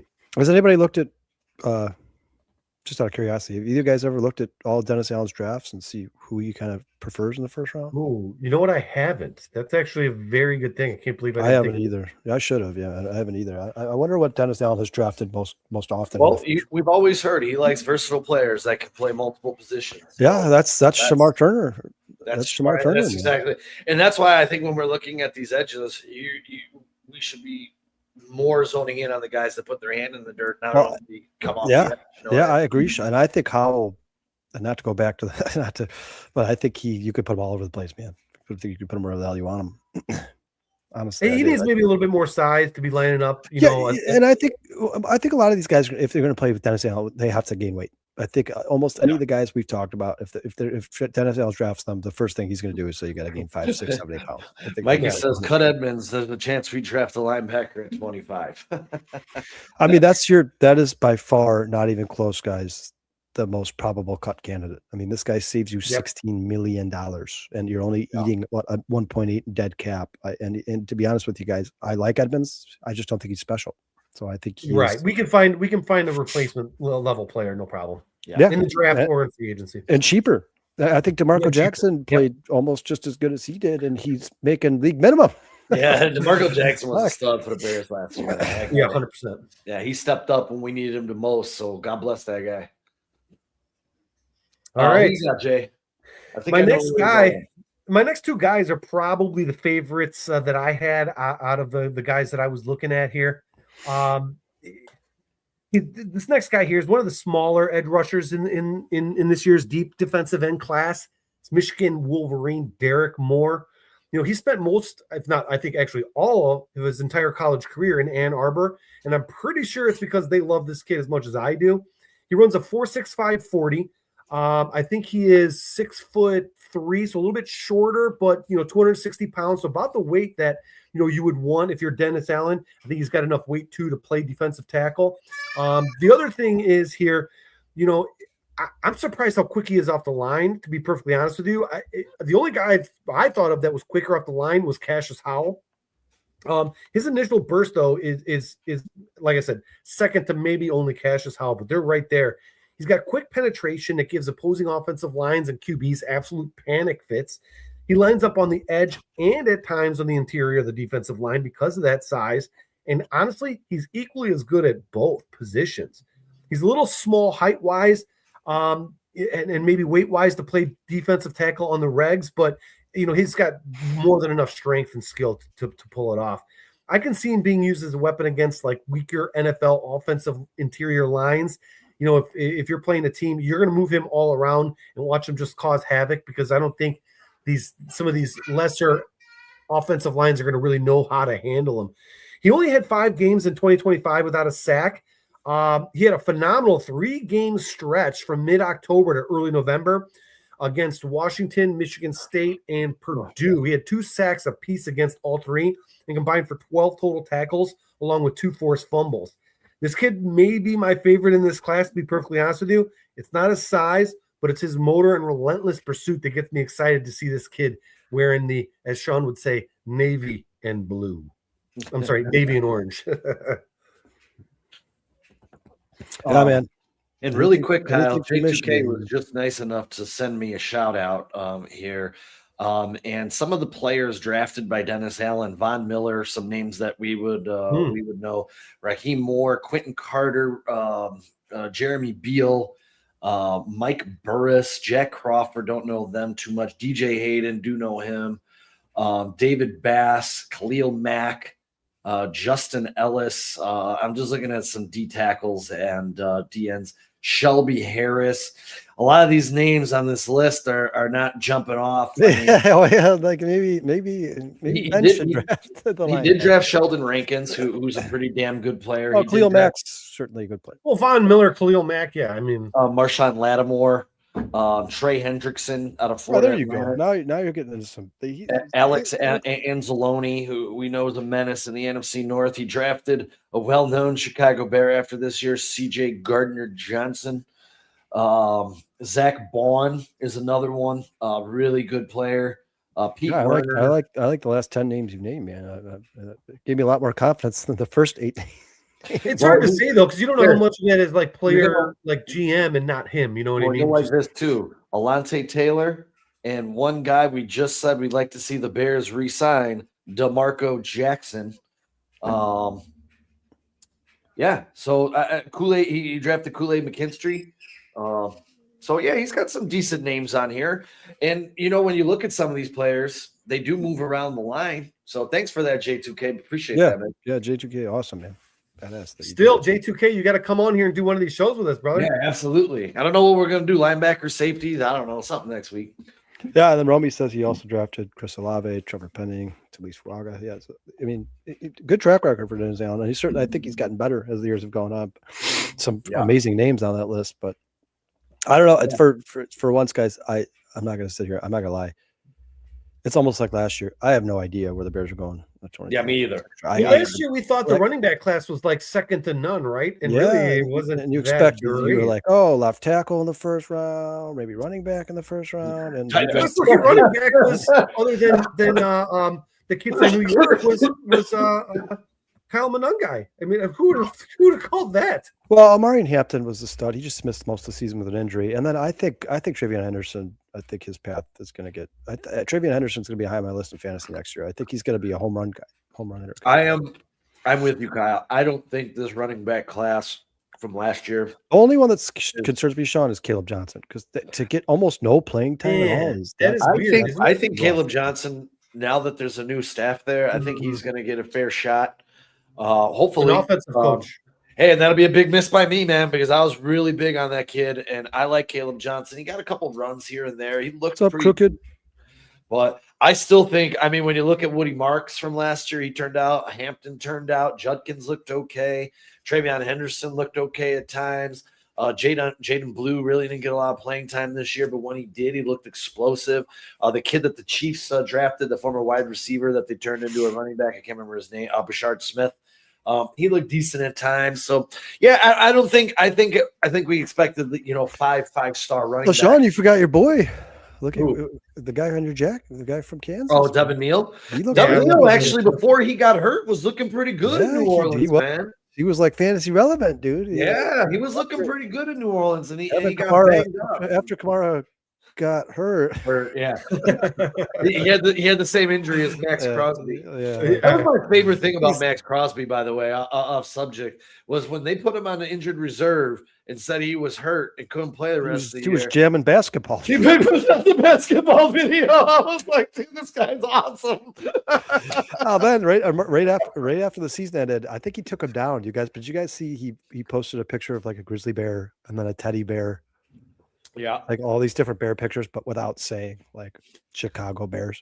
Oh, dude, and he's on a national. He wants to win a championship, man. He's on a national I Love Caleb Williams tour right now, dude. Yeah, he wants to win a championship, man. I don't blame him, dude. Like he got his money. He wants out of Vegas. He doesn't want to be part of rebuild. He wants to win a championship. That's what he wants. But you know what?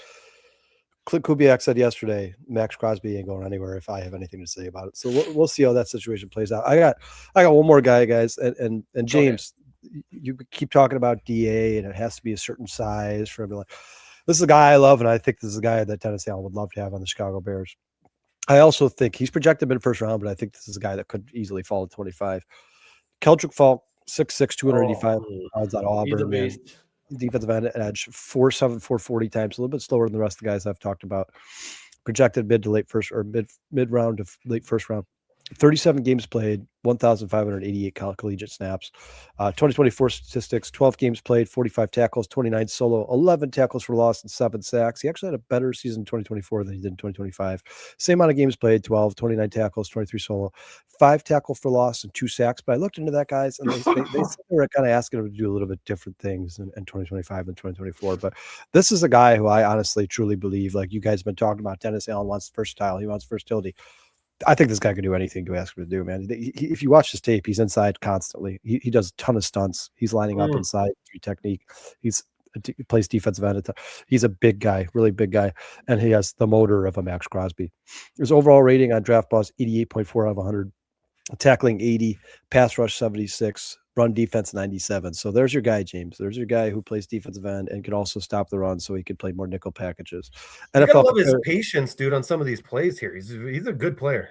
Dude, I like this guy a lot. Like I said, I like Howell the most, but I don't think the Bears are gonna have a shot at him. I think the Bears might have a shot at this guy. And I think even if you think he's gonna go 20, 21, 22, you could probably trade up for Keldrick Falk and not have to give up the world. Maybe like a third round pick, maybe second round pick next year. But I think this is a guy that the Bears could easily get the first round if they wanted him. NFL comparison: Michael Williams on the 49ers. You guys all know him. JT Tuimoloau from the Colts. Imposing physical profile at 6'6", 285 pounds with verified elite strength, 700-pound squat, 415-pound bench press. That translates directly to a violent hand usage and anchor ability at the point of attack. This guy, if you watch the tape, I'm sure you guys are watching right now, is strong. He's strong dude.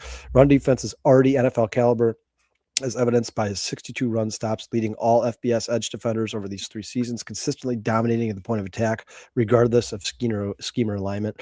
This guy is just as excited about stopping the run as he does getting after the quarterback.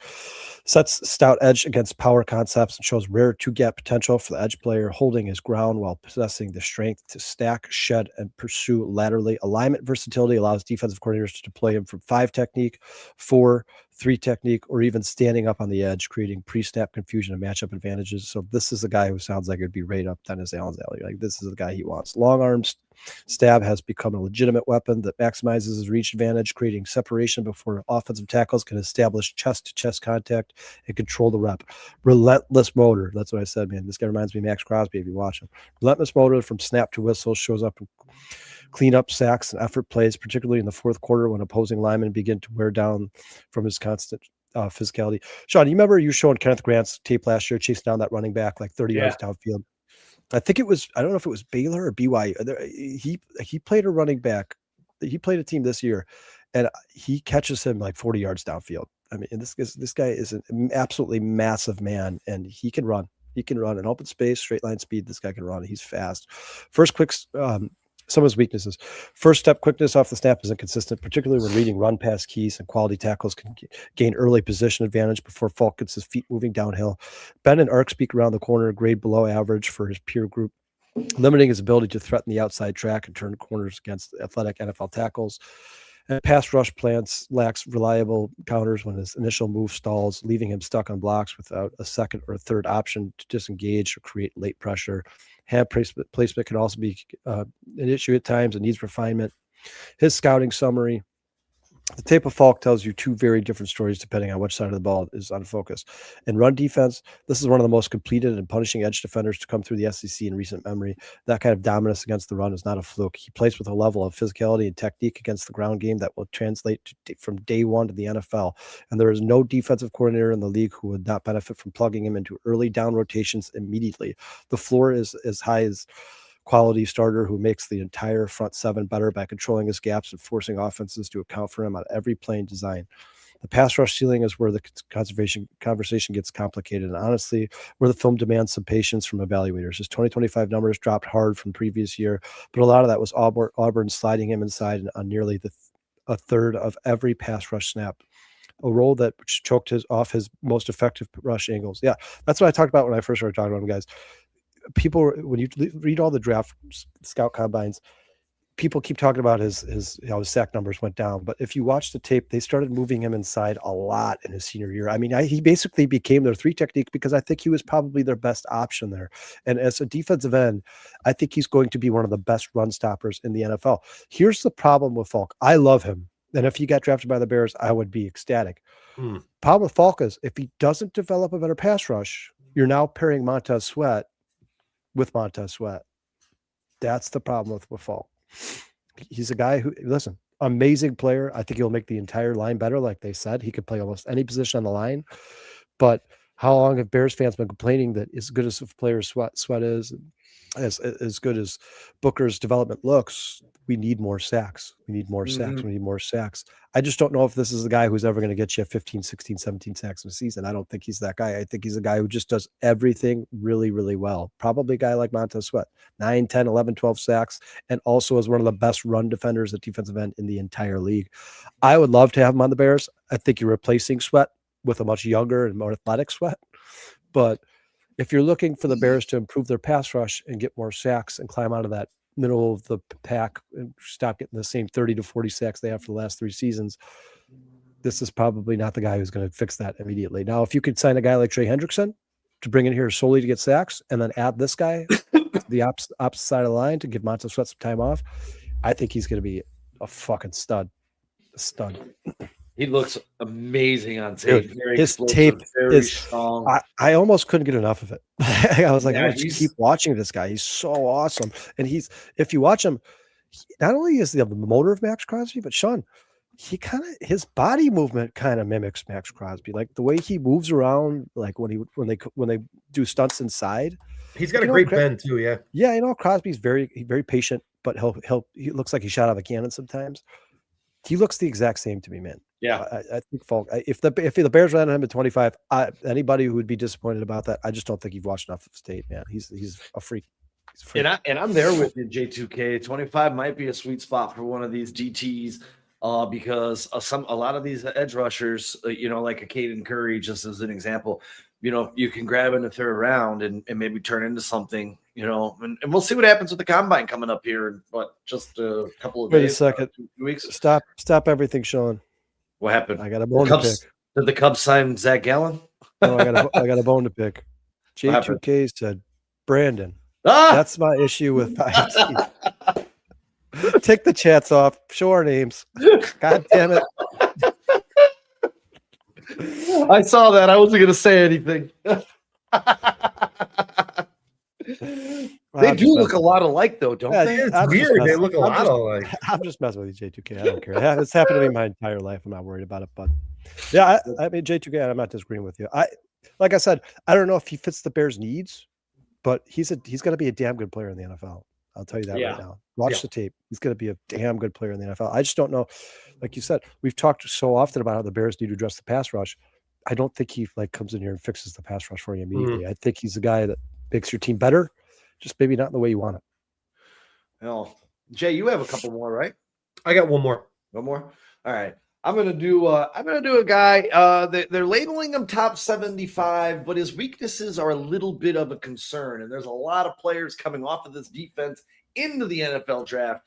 That's Texas Tech edge Romello Height. He's got some pros, got some cons. He brings a legitimate pass rush ability to the next level. He's the kind that gets after quarterbacks and throws them off schedule. His handwork and bend translate to any defensive front in the NFL. The coverage versatility gives defense. Sean just showing tape of him destroying Kansas. Well, what are you gonna do? And we had a very fast, versatile quarterback in Daniels, so that shows you what this guy can do, but again, gives this guy coverage versatility for coordinators, gives them some real options and sub packages. What you're getting in this edge is he understands how to attack tackles with the plan. Someone who accumulated 69 pressures because he knows how to set up his moves and finish. The production at Georgia Tech wasn't accidental, 32 pressures. Obviously transferred to, Texas Tech. I wrote that wrong on here. But the concern, some of his concerns are his weight, 240 pounds. They're saying that some of these scouts are saying he may struggle with NFL tackles when they lock onto him, being able to shed that block. So he might be more of a rotational piece. They said I only gave you 50 seconds there on tape, but on some of his other tapes, some of his inconsistencies do show up where he gets stuck, sometimes lost in traffic. But he had a 92.6 pass rush game with 62 pressures, 10 sacks, and 2 first fumbles during the 2025 season. He's got a great pass rush arsenal, 28% win rate on true pass sets. Again, just a couple of concerns, 21.2% missed tackle rate in 2025, only 6.5 career sacks moving into 2025. But again, this shows a guy who's developing. He learned how to improve his pass rush arsenal and get after the quarterback and continue developing player. That's something I like, something we can bring into this team with these great coaches that we have, and they can work on some of these things. Again, 6'2", 240 pounds. That is a little bit small. Sean, I looked at a lot of his tape too. I was going to do him. He was one of my guys.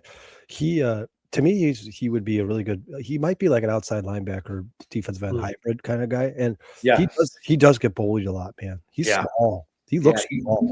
Yeah, he doesn't have sand in his pants, as we would say, right? His lower half is not as strong as you would want it to be. To me, he looks smaller on tape than 240. Like when you look at him, you think 230, Well, 235. I will tell you this. When I was looking up through scouting reports and stuff, a couple of the scouts did say he's actually 230 pounds. So he might be a little bit smaller than what they're saying. But again, what I like is the continued development and how he became a better pass rusher. Joe, what's his projection? They said top 75. So that's probably third round pick. He's probably third round. And that's where you develop players. You get them in, you rotate them with You're not getting Myles Garrett in the third round, right? Right. It's not going to happen. Right. So, I mean, unless you're like teams that fall in like a Tyreek Hill or Cooper Kupp type situation. But I think most of these guys in the third, fourth round, especially on defense, especially if we're talking about defensive line or developmental players, I wouldn't be upset if the Bears took a chance on that guy and thought they could make something of him. Defensive edge is like a position that everybody watches. So I think the league really knows who's good and who's not. It's not. Plus, if you can get, you know what, if you can get Nahshon Wright into a Pro Bowl, you can do anything. I'm sorry, man. If you could get Nick Wright or whatever, Nick onto a roster, do a 53-man roster. Yeah, and that's what J2K is saying too. Height is ranked from a first-round draft pick all the way down to the fifth-round draft pick. I couldn't really find any concrete like where he was going in the draft because he's exactly right. I saw fifth round, I saw first round, I saw third. I'm like, Jesus, no one knows where this kid's going. But teams may not know what to do with them. You know, like, hey, are we going to convert them? Do we? You know, they do that a lot. The NFL teams, we forget about it, but they convert players into different positions all the time. Jason, I don't know if you watch this tape. If you get a chance, watch the tape. I think he'd be a good linebacker, man. I really do. 4-3. I think he'd be a damn good linebacker. And you know what J2K says here at 6'3", 240, he has muscle mass will increase his weight dramatically. And you know what? You could get him up because I believe when we were looking at DA last year, he likes his edges around 250, 260. So he's a little bit smaller than what DA generally likes. Let me ask you guys a question, not to cut you off, Jason, but do you think that maybe, just maybe, Austin Booker has opened Dennis Allen's eyes up a little bit to maybe not having to fall in love with that 265, 270? Yeah, maybe. I mean, I bet you when he got here, he's like, he probably looked at Austin Booker when he got here and was like, well, that's not really my prototypical defensive end, but Austin Booker, I think, has been pretty damn good. Max Crosby doesn't have a lot of weight to him. What's Max Crosby's size? I know he's tall. Yeah, but he's lengthy, man. I think he's heavier than you think. I think, Sean, what's Crosby, 255? I'm looking him up right now. He's lengthy, man. He is dude. He's actually 10 pounds heavier. He's 10 pounds heavier than Booker, 255. Yeah. I have to look up Booker. I think Booker was 240, 245, something like that. But they have the same. They have the Booker's taller. Hold on, let me look up Booker. Yeah, Booker came in noticeably bigger and stronger though. Booker's 6'6", 245, and Crosby 6'5", 255. Yeah, so a lot heavier than him because he's an inch shorter. So he's probably if you do the math, he's probably about 15, 20 pounds heavier than Booker. But I don't like teams, and Jason, you've talked about this. I don't like when you get into the draft or the combine and people are like, well, nobody was talking about that guy, but look at how much fast he runs and look how high he jumps and look how I hate that shit. I'd much rather take a guy in a chance like him than somebody who is like a combine darling. You know, like you watch that guy tape, the pressure rate's there. He gets after the court. He's fast. He's got a quick first step. Maybe he's not the biggest dude in the world, but I'd rather work with a guy like that who you've seen the success, right? Yeah, he had sacks in college. Than a guy who like Shamar Stewart, who you're like, oh, he only had 1.5 sacks, but look at his body. Like I'm done with that shit, man. That's never technique is way more important because when you get to the NFL, you're playing against everybody that like was the top on their teams that you played. There's no like two DBs that just sucked and you happen to have a really good game. So or a quarterback that sucks or an offensive line that sucks. You had 4 sacks that day, and that's why. You know what I mean? You're playing professionals that do this for a living that have been coached for years on how to improve their technique. and the correct technique against other players that are 300 pounds and, run 4.6 40s. And so that's where the difficulty comes in. You can have all the athletic talent in the world, but if you don't have the skill set and the technique and the know-how and the willingness to learn and adapt, you'll never make it in the NFL, in any professional sport, to be honest with you, but especially in the NFL. I don't think as a fan we give as much credit to technique as we probably should, because being in the right position at the right time is something that, like Peanut Tillman, who was not the fastest guy, not the tallest guy, not the strongest guy, but he was always in an advantageous spot on the field to punch the ball out, to pick up the ball and run it in. That's what you want out of a player. And that's what's going to make you have a very, very long career. Yeah. And I'd rather draft somebody off of instinctive traits and what you've seen them do on a football field than athletic traits. And you've never seen them do it on a football field. The Bears tried that with guys like Shea McClellan. Like we've seen in the past. It doesn't, I think, and I'm not saying it never works. Not saying it never works, because I think a lot of people still think Braden Fisk was more of a combine darling than what he put on tape. But I disagree. If you watch Braden Fisk in college, he was a damn good player. And I knew he was going to be good in the NFL even before he set the record for bench and squat and all that. It beat all Aaron Donald's records at the combine. I knew he was going to be good. I've seen these teams try again and again and again to draft guys based off their physical stature. Landon Jackson. To me, it's a much bigger risk than drafting a guy who you've watched do it on a football field for 3 or 4 years, and the stats are there. You've watched it. Sorry, Jason. No, I was just saying Landon Jackson. Dude, that guy, he had the best combine of anybody last year. And he had 12 snaps or something. I didn't see the guy at all play. Yeah. Landon Jackson. And I think, to me, Shamar Stewart, I think the Bengals were probably reaching a little bit because they need so much help on the defensive side of the ball. But I didn't want the Bears to draft Shamar Stewart. I know that people had. We got to give Shamar Stewart some time. The injury kind of slowed things down. For sure. But, I mean, at this point, if you guys talking about Stewart or Turner? Turner. Stewart. I'm talking about Stewart. I'm talking about Stewart. I'm talking about the Bengals drafting Stewart purely based off of athletic traits. And what did he have in college? His senior year. If you remember last year's draft show, that was the one guy I was like, steer clear of this bum. He just didn't do enough for me. Yeah, 1.5 sacks. He's an athletic freak. I don't care. I watched him in the college. He had 1.5 sacks. That's 2.5 sacks. I prefer drafting the guys who have proven they can do it. Sometimes athletic traits don't translate to the football field. Yeah. Just because you're an athletic guy doesn't mean you can play football. Yeah, and Zion Young, I have his profile up at 4starchicagosports.com. A Missouri product, and I'll tell you what I always say about Missouri products: just don't trust them. I do trust Luther Burden. He's breaking the mold, but Zion Young gives me a little trepidation. I'm not gonna lie, he really does. Who's up next? Am I up? Yeah, I am. All right, well then I'll finish it with a guy that I know the Bears. We talked about him earlier, but the Bears are pretty interested in. And honestly, if you're going to talk about Bain, we'd be a little bit remiss not to talk about his comrade in the trenches, Mr. Akeem Messidor. He's fairly similar in size to Bain, but I think he's much more well proportioned, looking more the role of a defensive end. But he is pretty big, weight wise. 6'3", I want to say, and 280 pounds. So pretty big boy. I think he's a little raw when in pursuit outside of the pocket. That's one of my biggest knocks on him, besides the other knock, which is a really big one. But he's a real disruptor that has a high football IQ, and he'll often stop and hold position to take away running lanes. It's a very patient thing to do that you don't really see many college edge rushers do. He's selfless and tenacious. He's going to make some NFL fan base very happy in my mind. He usually lines up at edge with not too many reps on the interior, but I think with his size, that weight, and skill set against the run, don't be surprised to see him lining up opposite NFL centers here or there once he's in the league. He is stronger than Bain and holds 350-pound tackles at bay while setting up his next move, all while maintaining gap assignments, something that's very, very difficult to do, and I guarantee you makes coaches drool. I think he might be the most NFL-ready defensive end in this class, really defensive lineman, if you want to put it that way. And I won't be surprised to see him make an immediate impact in the NFL, hopefully for the beloved Chicago Bears. But, if you want to disagree with me, that's fine. But his 2025 stat line 63 tackles, 12 and a half sacks, 4 forced fumbles. Speaks for itself. I'd also mention he is rated higher than Bain in both passing and run stopping by many. The biggest knock on him is that he's 26 years old. Guys, this kid was born January 1st in 2000. That means at the end of next year, he's going to be 27 years old already.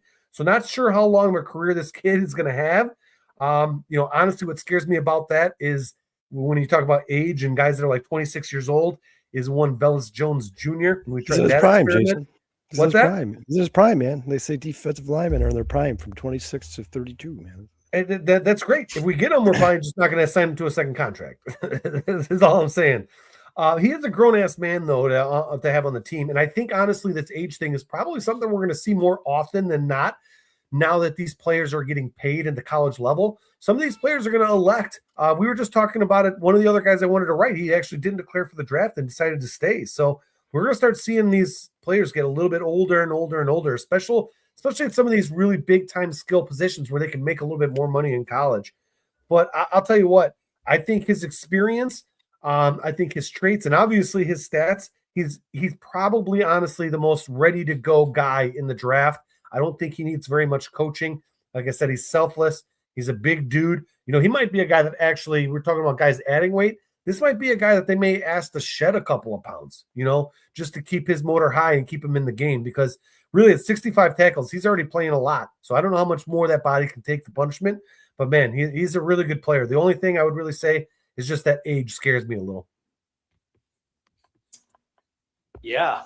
I actually wasn't high on him at first. And then I started watching his tape. The one thing that I took away from him, they said before Ruben Bain busted out onto the national stage, that his numbers were somewhat not where they were now, where they are now. But you also have Montez Sweat here on the other side to help him out if he does make it to the Bears. But I mean, his tape is pretty impressive. He looks like a very powerful individual. 280 pounds, dude. He's not going to be moved around by an offensive lineman, no matter where you line him up. He's going to be able to move offensive linemen, and that's what you want. Yes. I got a couple more slick ones here, but this is really, really great because this is close to Jason and I's heart on this one. A deep sleeper who really caught my eye at the East-West Shrine Bowl where he became the defensive MVP. That's right. This guy's name is Mason Rieger. Where's that say he was signed out of there, Jason? I do believe that is one Hoffman Estates High School, the Hawks. Yeah, that's interesting. They have him listed as a linebacker, but he became an edge at Wisconsin. He had an 84.2 edge impact score on Pro Football Weekly, a 13.9% true pass rating in 2025. And as I said, he was awarded the 2026 Shrine Bowl defensive MVP. He was making tackles, winning on every down. He had 3 sacks on the night, including a strip sack off the edge. In the third quarter, he went unblocked on his 3rd sack, but the closing speed, he just got on that quarterback so gosh darn fast. The quarterbacks in the Shrine Bowl felt his presence throughout the entire game. As I said, 4 tackles, 3 sacks, 1 forced fumble, 6'4", 245 pounds, 33-inch arms, wicked fast hands, cornering ability to rush angle, high football IQ. He loves to push, pull, and stab to the outside. Has chop blocks. Scouts are calling him a turbo technician. There's something special. We've watched this. We watched this in the NFL. There's something special about Wisconsin Badgers pass rushers. Maybe it's in the water. Maybe it's all the cheese they eat. I don't know. But this dude, I really like him. He's going later in the draft. This could be, if he doesn't end up on the Bears, a steal in the 2026 draft. He also attended not only Hoffman High School, but he went to J.B. Conant, Hoffman's rival as well. But Rieger really jumped out on me, man. He looked really, really good in that East-West Shrine game, and I honestly didn't know anything about him. And I tried to look up a bunch more stuff on him, and there's not really a lot of stuff on him. So this dude is He may go undrafted, Sean, and I'll tell you what, he's one of those local guys that the Bears can actually visit, have him come and visit for free. It doesn't cost us anything. I was actually gonna say that he is actually. John, did you find his age? Top 30 visit. Did you find his age? Did you find his age? I did not find his age. I did He's not watch. 38. It's a little bit of a project, so we'll see what happens. Why Saying- is there? Well, there remember something- that was the problem with Ruben Hippolyte. We're like, we can't even find Oh. out how old this fucking guy is. Where did this guy come from? Nobody knows how old this guy is.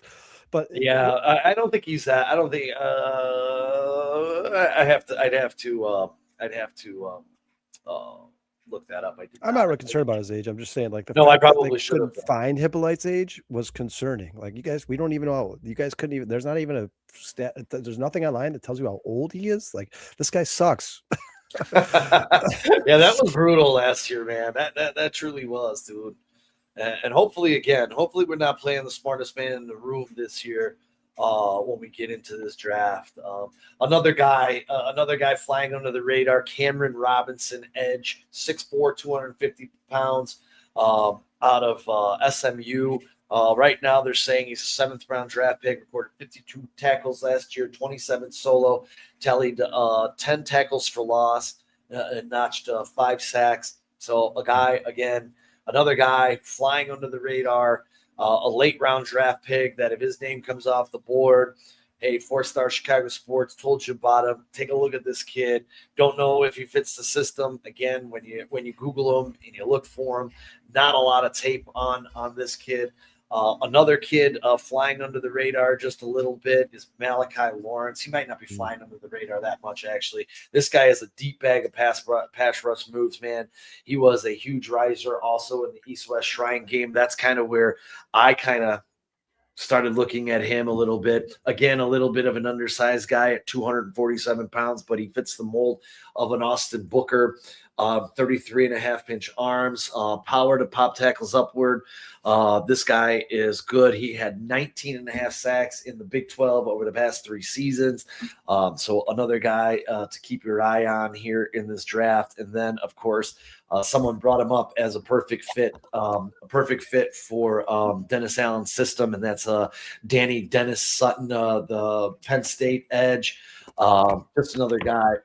Probably not a high volume sack guy, but he has got good power, sound technique, and a good motor. I don't want to If say your that- sacks got high volume, you might have a problem. What's that? Nothing. What did you say? I said if your sacks got high volume, you might have a problem. But never. No, did I say that wrong? No, I said. Okay. it's a nut sack joke, Sean. Sorry. I'm just in some of these things. Maybe the Bears will sign 2 Cam Robinsons. I mean, you can never have enough, right? And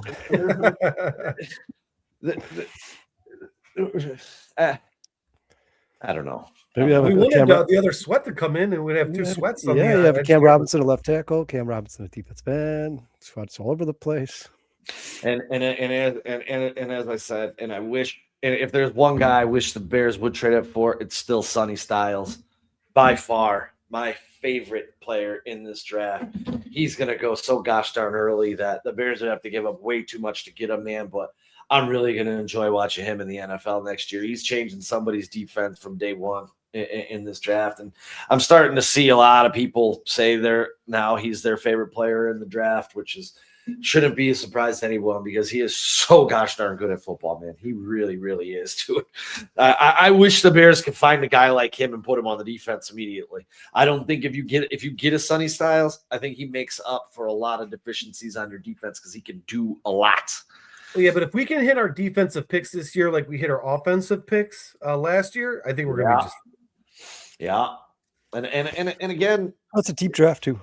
Deep draft. It is, and I I can't remember who said it in the draft or in here, but I do think that this is a deep DN class. We didn't even touch on TJ Parker just because TJ Parker is, he's one of the silver tunas of this draft. Yeah. So, but his name's been connected to the Bears at 25 as well. You got DNs, you got D tackles, you have that Dylan Thieneman guy attached to the Bears. I don't think any of these fucking guys know what's going on right now. Especially before the combine. And well, I remember people, and you never know. Like people were talking about Nicky Memori last year, like he was a top 10 pick, and then he started to fall a little bit, and he ended up looking like a top 5 pick. He looked like he should have been drafted in the top 10. So maybe the Bears get lucky, and one of these studs just falls out of the. Teams are just drafting for position of need, and one of these studs falls to the Bears. You never know, man. You never know. And I see a lot of people saying trade. I don't even know if I want to trade. Like, let's see how. I guess I'm more or less like, hey, let's see how the draft plays out. Let's see what falls to us. Because say a TJ Parker falls, or maybe a Cassius Howell falls. There was a draft guy today who had the list of DNs that could fall to the Bears, and Cassius Howell's name was on it. Now, whether he's a riser here at the combine in a couple of weeks, could change the story.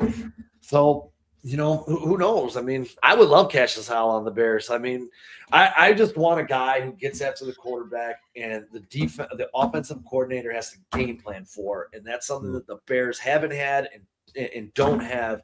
Because I mean, maybe you guys agree or disagree. Do you think defensive coordinators are sitting back like, okay, we have to game plan for Montez Sweat? And I love Montez Sweat, but no, I mean, I probably wouldn't run to that side of the field, but I certainly am not looking at Montez Sweat like, oh, our quarterback's in trouble, like the Bears were with Max Crosby when they played Vegas. He's just not that type of player, man. I mean, Right. The Bears don't. God only knows what's going to happen with Austin Booker. Maybe he ends up being one of the best defensive ends in football. He was drafted a year too early. I think we can all agree on that. I think most of the experts agree on that. So I don't think you've seen the best of Austin Booker. But as of right now, Sean, I don't know if there's a player on the Bears defense outside of Kyler Gordon. The defense, yeah. And I'm with J2. I'm with J2K here, dude. Trade back to lower 30s, Anthony Hill. That's about it. I don't see a need to trade up in this draft because I personally, I don't know what anybody else sees, but I personally, outside of a Sonny Styles, maybe a Caleb Downs, I don't see a guy in this draft that you're like, oh, fuck, this guy changes my defense the moment he puts on the jersey. Yeah, we talked about this last week. It's a deep draft, a lot of damn good young talent. In terms of blue chip quality players, probably not as much as normal. No, there's probably, in my opinion, and you know what, again, I could be way wrong on this. Well, blue chip players, I think maybe there's 5, and Jeremiah Love is one of them. For me, Sonny Styles is one. Caleb Downs is definitely one. I'm trying to think. Maybe what's that DN we were just talking about? Jesus Christ, I can't think of his name right now. I don't know. I just don't think there's diamonds in the rough. I mean, I think there's a lot of diamonds in the rough. There's no diamond staring at you in the face. I don't know. Yeah, I think this is one of those drafts where the guy, the best scouts and the smartest GMs are going to win this draft, because I think there's a lot of evenly leveled talent throughout this draft. You just got to pick the right guy. It's got to pick the right guy, man. And you know what, guys? Sometimes the player is good, but it doesn't fit the team that he goes into. That's the whole thing with me and Jalen Carter is I don't think Jalen Carter is the same player if he goes to the Bears 2 years ago. I just agree. don't. I agree. Sitting next to Jordan Davis surely helps you, doesn't it?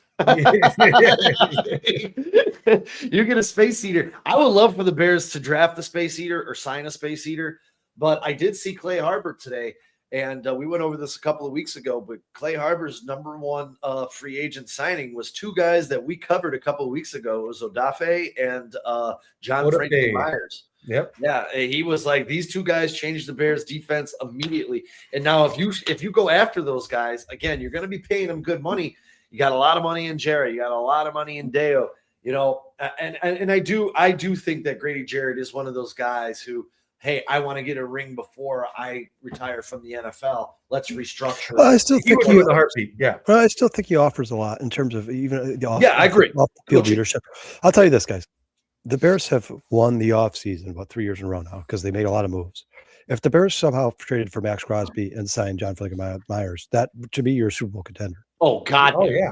Oh God! Yeah. And then you lose the 2 first-round picks for Max Crosby, but then if you use the rest of those draft picks to build up that defense for depth, draft a linebacker like Jason said, maybe in the second round, a guy who most people overlooked, and he ends up being one of the best linebackers in football, which we've seen Dennis Allen do stuff like that with. DeMarco Jackson wasn't on a roster before the season started. He looks like he belongs in the NFL to me.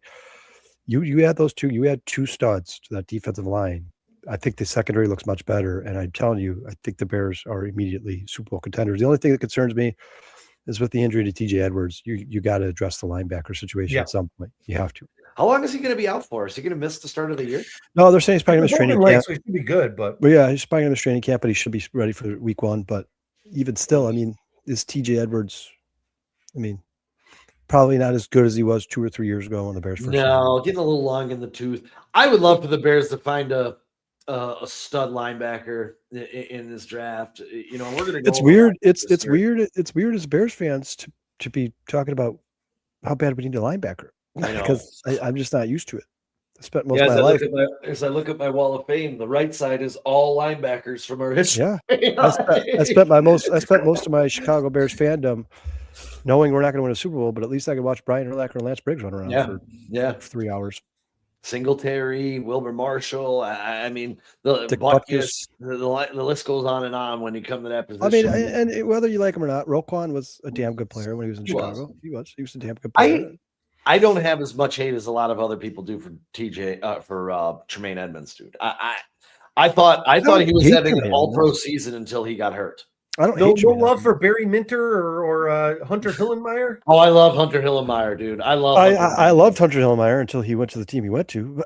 The problem I have with Tremaine Edmonds, Sean, is if you look at the entirety of his career, he's always been inconsistent. He was inconsistent in Buffalo. He's inconsistent. He has flashes where you're like, two-time Pro Bowler there. Sure, and you flashes where you're like, this guy is absolutely a stud, amazing linebacker. Like the first 4 games of the season. And you have flashes like when he came back from injury, and you're like, "This is the Tremaine Edmonds we saw last year." Like, it's slow, taking the wrong gaps, bad angles, out of place. And I'm with you, Jay. I mean, if there's a stud there at 25 at this linebacker position, you know what? Fuck it. Let's do linebackers next week. Let's get into linebackers too. Dude, we need a difference maker on offense. And I don't care if it's at safety, corner, linebacker, or on the line. One of the players that we draft this year for defense has to be an immediate starter, an immediate impact player, day one, week one. Yeah, you certainly can't go into next season with the same exact lineup you have this year. So that's why I think they're probably going to do some damage to the defense in free agency, because even if you do draft a defensive end, like say it's an Abdul Carter type player, look at Abdul Carter season, guys. I mean, these guys take time. It takes time. Yeah. So if you want to change the trajectory of this defense immediately, while you're grooming a guy like Abdul Carter or like some of the guys we just talked about, you have to add somebody who can change the team immediately. Somebody who can go get sacks immediately, unless you just expect Austin Booker to become. Let me ask you this: just absolute. And I think Austin Booker is going to be just fine. And Jason talked about this a couple weeks ago. Maybe it was last week. If you just add one stud to the middle, I think he'll make things easier for Montez Sweat and Austin. You can't have every quarterback. Yeah, you can't let every quarterback step up in the pocket and step away from those defensive ends, because they're never going to look as good. The Bears need a guy who can really mess shit up in the middle, and I think John Myers would be a damn good start. Yeah, I'm with you, J2K. Drafts are so hard to project, dude, and we're just having fun, with a bunch of names. Mason Rieger is 23 years old. Thank you. And we went over him. I do like him. He did pop when I was watching the East-West Shrine Bowl, but at the same time, he went to Hoffman Estates High School where Jason and I went, so he's got a little piece of my heart. The Bears will probably get a top 30 visit with him because he's from Illinois, and God, I hope the Bears burn something on him late in this draft, because man, he looks good. He looked really good in that East-West Shine game. I hope the Bears draft 6 Missouri players, man. No, you want 6 failures? You want 6 failures on your team? What was I going to say to you? I lost my train of thought. But nonetheless, next week, linebackers, guys. You want to do linebackers next week? Because I got some good ones, man. Giddy up. Good ones, too. I think we all know who Sean's first linebacker is going to be, even though it would have to be a trade-up scenario. Who are you thinking? What do you mean, who am I thinking? Jason, you know what I'm thinking. Kid from Ohio State. Sonny Styles, bro. No, I'm not going to do Sonny Styles. I mean, we can mention him, but he's probably going to top 5. He right now he's projected to go to the Washington Redskins in the latest draft that I saw. Steve, knock that shit. I had 100 people say that to me. I don't give a shit. That's the worst conspiracy theory in the history of the world, that any team whose colors are in the Super Bowl logo are going to the Super Bowl. Let's because they'll be like, it's blue and red. Like, dude, that's 75% of the teams in the league. You know what I mean? And Steve, I love you. I love you. I'm not hating on you, but I listened to it all day at work yesterday. People are like, "Did you guys see that there's orange in the Super Bowl?" I'm like, guys, that would be great if it's true. Well, I'll you know take what? If you ask ChatGPT who's going to win the 2027 Super Bowl, it's the Chicago Bears. Well, you guys, well, a couple things. A, the logo is orange and green. And there's only one green team in the AFC. I don't think the Jets are making the Super Bowl. B, That'll be time soon. I'm sure you guys have seen all the shit float. I'm sure you guys have seen all the shit floating around social media that's like, oh, in 04, the Eagles lost. 05, the Seahawks lost. In 06, the Bears lost the Super Bowl. The Eagles won 2 years ago. The Seahawks won this year. So it's got to be the Bears. Like, no, that's dumb. No, it's dumb. Hell yeah. Well, guys, if it was that easy to predict, we'd all be millionaires off a gambling. Yeah. I mean, I'll give more credit to the people who are like, well, the NFL is rigged, and since the Pope's a Bears fan, like that one, I could, with the stretch of a mind, I could possibly believe, maybe. We love you, Steve. He said he just thinks it's funny as hell. I know, I love it. It Is funny, dude. But like, I swear to God, Steve, if I had 28 customers yesterday, 26 of them were like, you see the colors for the Super Bowl? I'm like, all right, well, please. Now listen, I think the Bears can make the Super Bowl because I think the Bears are going to be a damn good team. Yeah, I think their offense is going to be unbelievable. Still a pretty hard path, though. I mean, the NFC, for a while there, the AFC looked like it was going to just take over the league forever, and now I don't know, man. The NFC. I'll tell you what. That you look at that schedule, and if the Vikings ride with JJ McCarthy, I'm taking 2 wins with the Bears team that now has the marriage between Ben Johnson and Caleb Williams is only going to get stronger. If JJ McCarthy is at the helm for the Vikings, I'm taking the Bears 2 wins there. You look at the rest of that schedule. The Bears, for me personally, guys, if Caleb Williams is who we think he is, I think they're a guaranteed playoff team, unless due to some crazy injuries or something terrible happens. I think they're a playoff team. Maybe they don't even win the division, but I think they're damn guaranteed a playoff spot in the NFC. The NFC is not that strong. Look at the quarterbacks in the NFC. I think you're having a debate. Who's the best quarterback in the NFC? Jared Goff or Jalen Hurts? Like, ugh, gross. I think Caleb Williams wins by default. But the rest of these teams are really good, dude. The NFC West is ridiculously good. Please. The NFC North is ridiculously good. Please, Vikings, please go get. Hey, Steve, we can ask you, how do you feel about Luke Getsy? Ooh. And J2K, really quick, dude. I'm with you. I already did profiles on Styles, Kyle Lewis, Jacob Rodriguez, and Jack Kelly. Those are Jacob Rodriguez is an absolute star. I love Jacob Rodriguez, man. I think my profile for him is up at 4-star Chicago Sports. You guys don't without thinking, just answer the question as quickly as possible. No, he is your new quarterbacks coach, so enjoy. Next year, well, he's been there before, right? They're used to him. All right, without thinking, who wins the NFC East next year? The NFC East? Yep. I'm going Giants. Probably Eagles. Me too. I'm going Giants. I'm going Giants. I'm going Giants, man. I think the Eagles are in a downward spiral. I think AJ Brown's going to be gone. Here, I got a question for you. Speaking of the Giants, it came out today that the Giants are expected to trade Kayvon Thibodeau this offseason. Would that be a guy you would want the Bears to trade for? I mean, depending on the value and the ask, depending on what they're asking for, but I wouldn't be upset if Kayvon Thibodeau was a Chicago Bear. Certainly wouldn't upset me. What's his contract situation look like? He's due for a contract extension, right? He might be.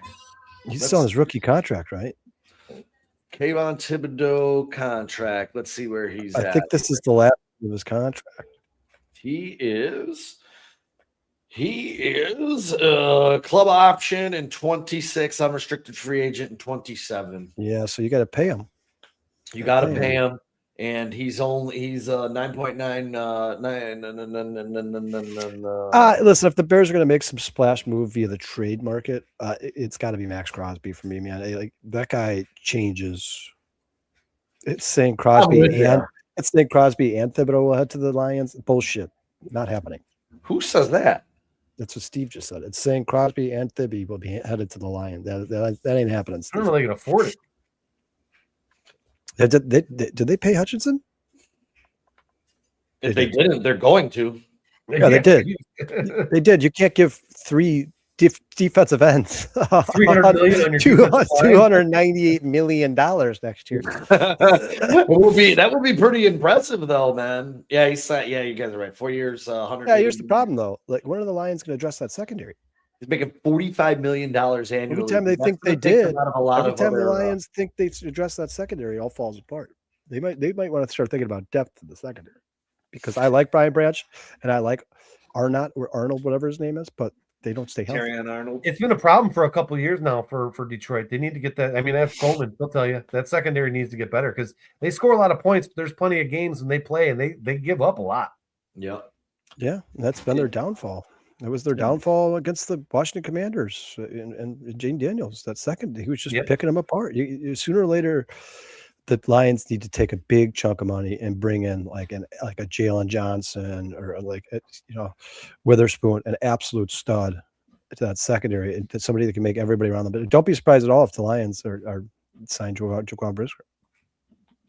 And really quick, guys, I do believe, as we put a bow on this evening, that the bare minimum is returning next tomorrow. If Dustin's still on, he can confirm that.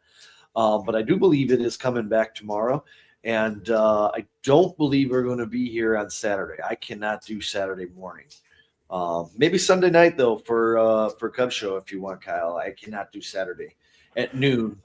I'm always open, man. As long as I'm home, I'm here. So, but yeah, I'd like to continue. Yeah, real quick, guys. Sean, sorry to cut you off. Anybody in the chat, if you're a Cubs fan, Sean and I this past Saturday did a 9:30 show with Alex Cohen, the new voice of the Cubs from Marquee Network. If you get a chance, go check that show out, man. Alex Cohen is awesome. He's awesome, man. Really good dude. He was knows really his good. shit. You spent the last 5 years with the Cubs minor league system, so he knows more than anybody about these guys you're about to watch. Ballesteros, Matt Shaw, Kate Horton. He knows more about these guys than anybody. So go watch that show. Baseball's back, man. Pitchers and catchers were Hell yeah. Today, my friends. Although the Cubs have been there for a minute, dude. Matt Shaw. Did you see those videos I sent you today of them hitting the cage? I saw Bregman hit a home run off Tyon. I saw Shaw change to swing up a little bit. Yeah. I'm excited, man. Excited. Hearing the crack of the bat in the ball, it's like, yeah, dude. And I just got to get out there and get those smells of the hot dogs. Yeah, we should all go to a game, man. Jason, I'll go to a game. You know, we should not invite this guy. Yeah. Hey, me. Yeah, I love to go. Me. Wait, Bruce, you like the Cubs? Yeah, I love to I go. had no idea. we just gotta get like one of them vans because I don't want to get stabbed on the phone. we just got to get you guys. We just got to get you guys all into. Are you Cubs fans, Jason? We really have a program. All right, everybody. Love you guys. Hey, everybody! Man. Don't forget bare minimum tomorrow, and stay tuned. We're gonna get into a rhythm here with the Cubs show. We're just trying to figure out when we're going to do it, which makes the most sense. I believe it's going to be a Sunday. It's going to make the most sense. Summers are too busy on Saturdays, and I'm going to miss way too many. So, but and guys, we're gonna do a football show on Sunday too. We're trying to work out the details on that. I think it's Kyle and I and Jay were talking about maybe doing a whole football NFL thing. Like not a Bears-centric show, an NFL-centric show. Yeah, around the league, man, for 45 minutes an hour. Get everybody up to date. Talk about what's going on. Bear down, Jake. Thanks for all the input. And hit me up, man. I know you got my shit. Like, get on here. Do one of these draft shows with us. Let's go, dude. Let's go. Yeah, J2K, we'll get you on a show where we do the mock drafts. Yeah, hell yeah. Ooh, yeah, that's a good one. Yeah. Good, better, bad! Never let it rain! Never let it rain! You're gonna get better! You're gonna get better! You better get better! You better get better! Bears on 3! 1, 2, 3! Hey, there you go, Kyle. There you go. Pass. Go better We pass. love y'all. Thank y'all so much for joining us tonight. We'll see y'all back next week for Linebackers Giraffe Room. Yeah. We'll see you guys then. Love y'all. Love y'all. Appreciate y'all, man. Have a good night. Bear down. Bear down, everybody.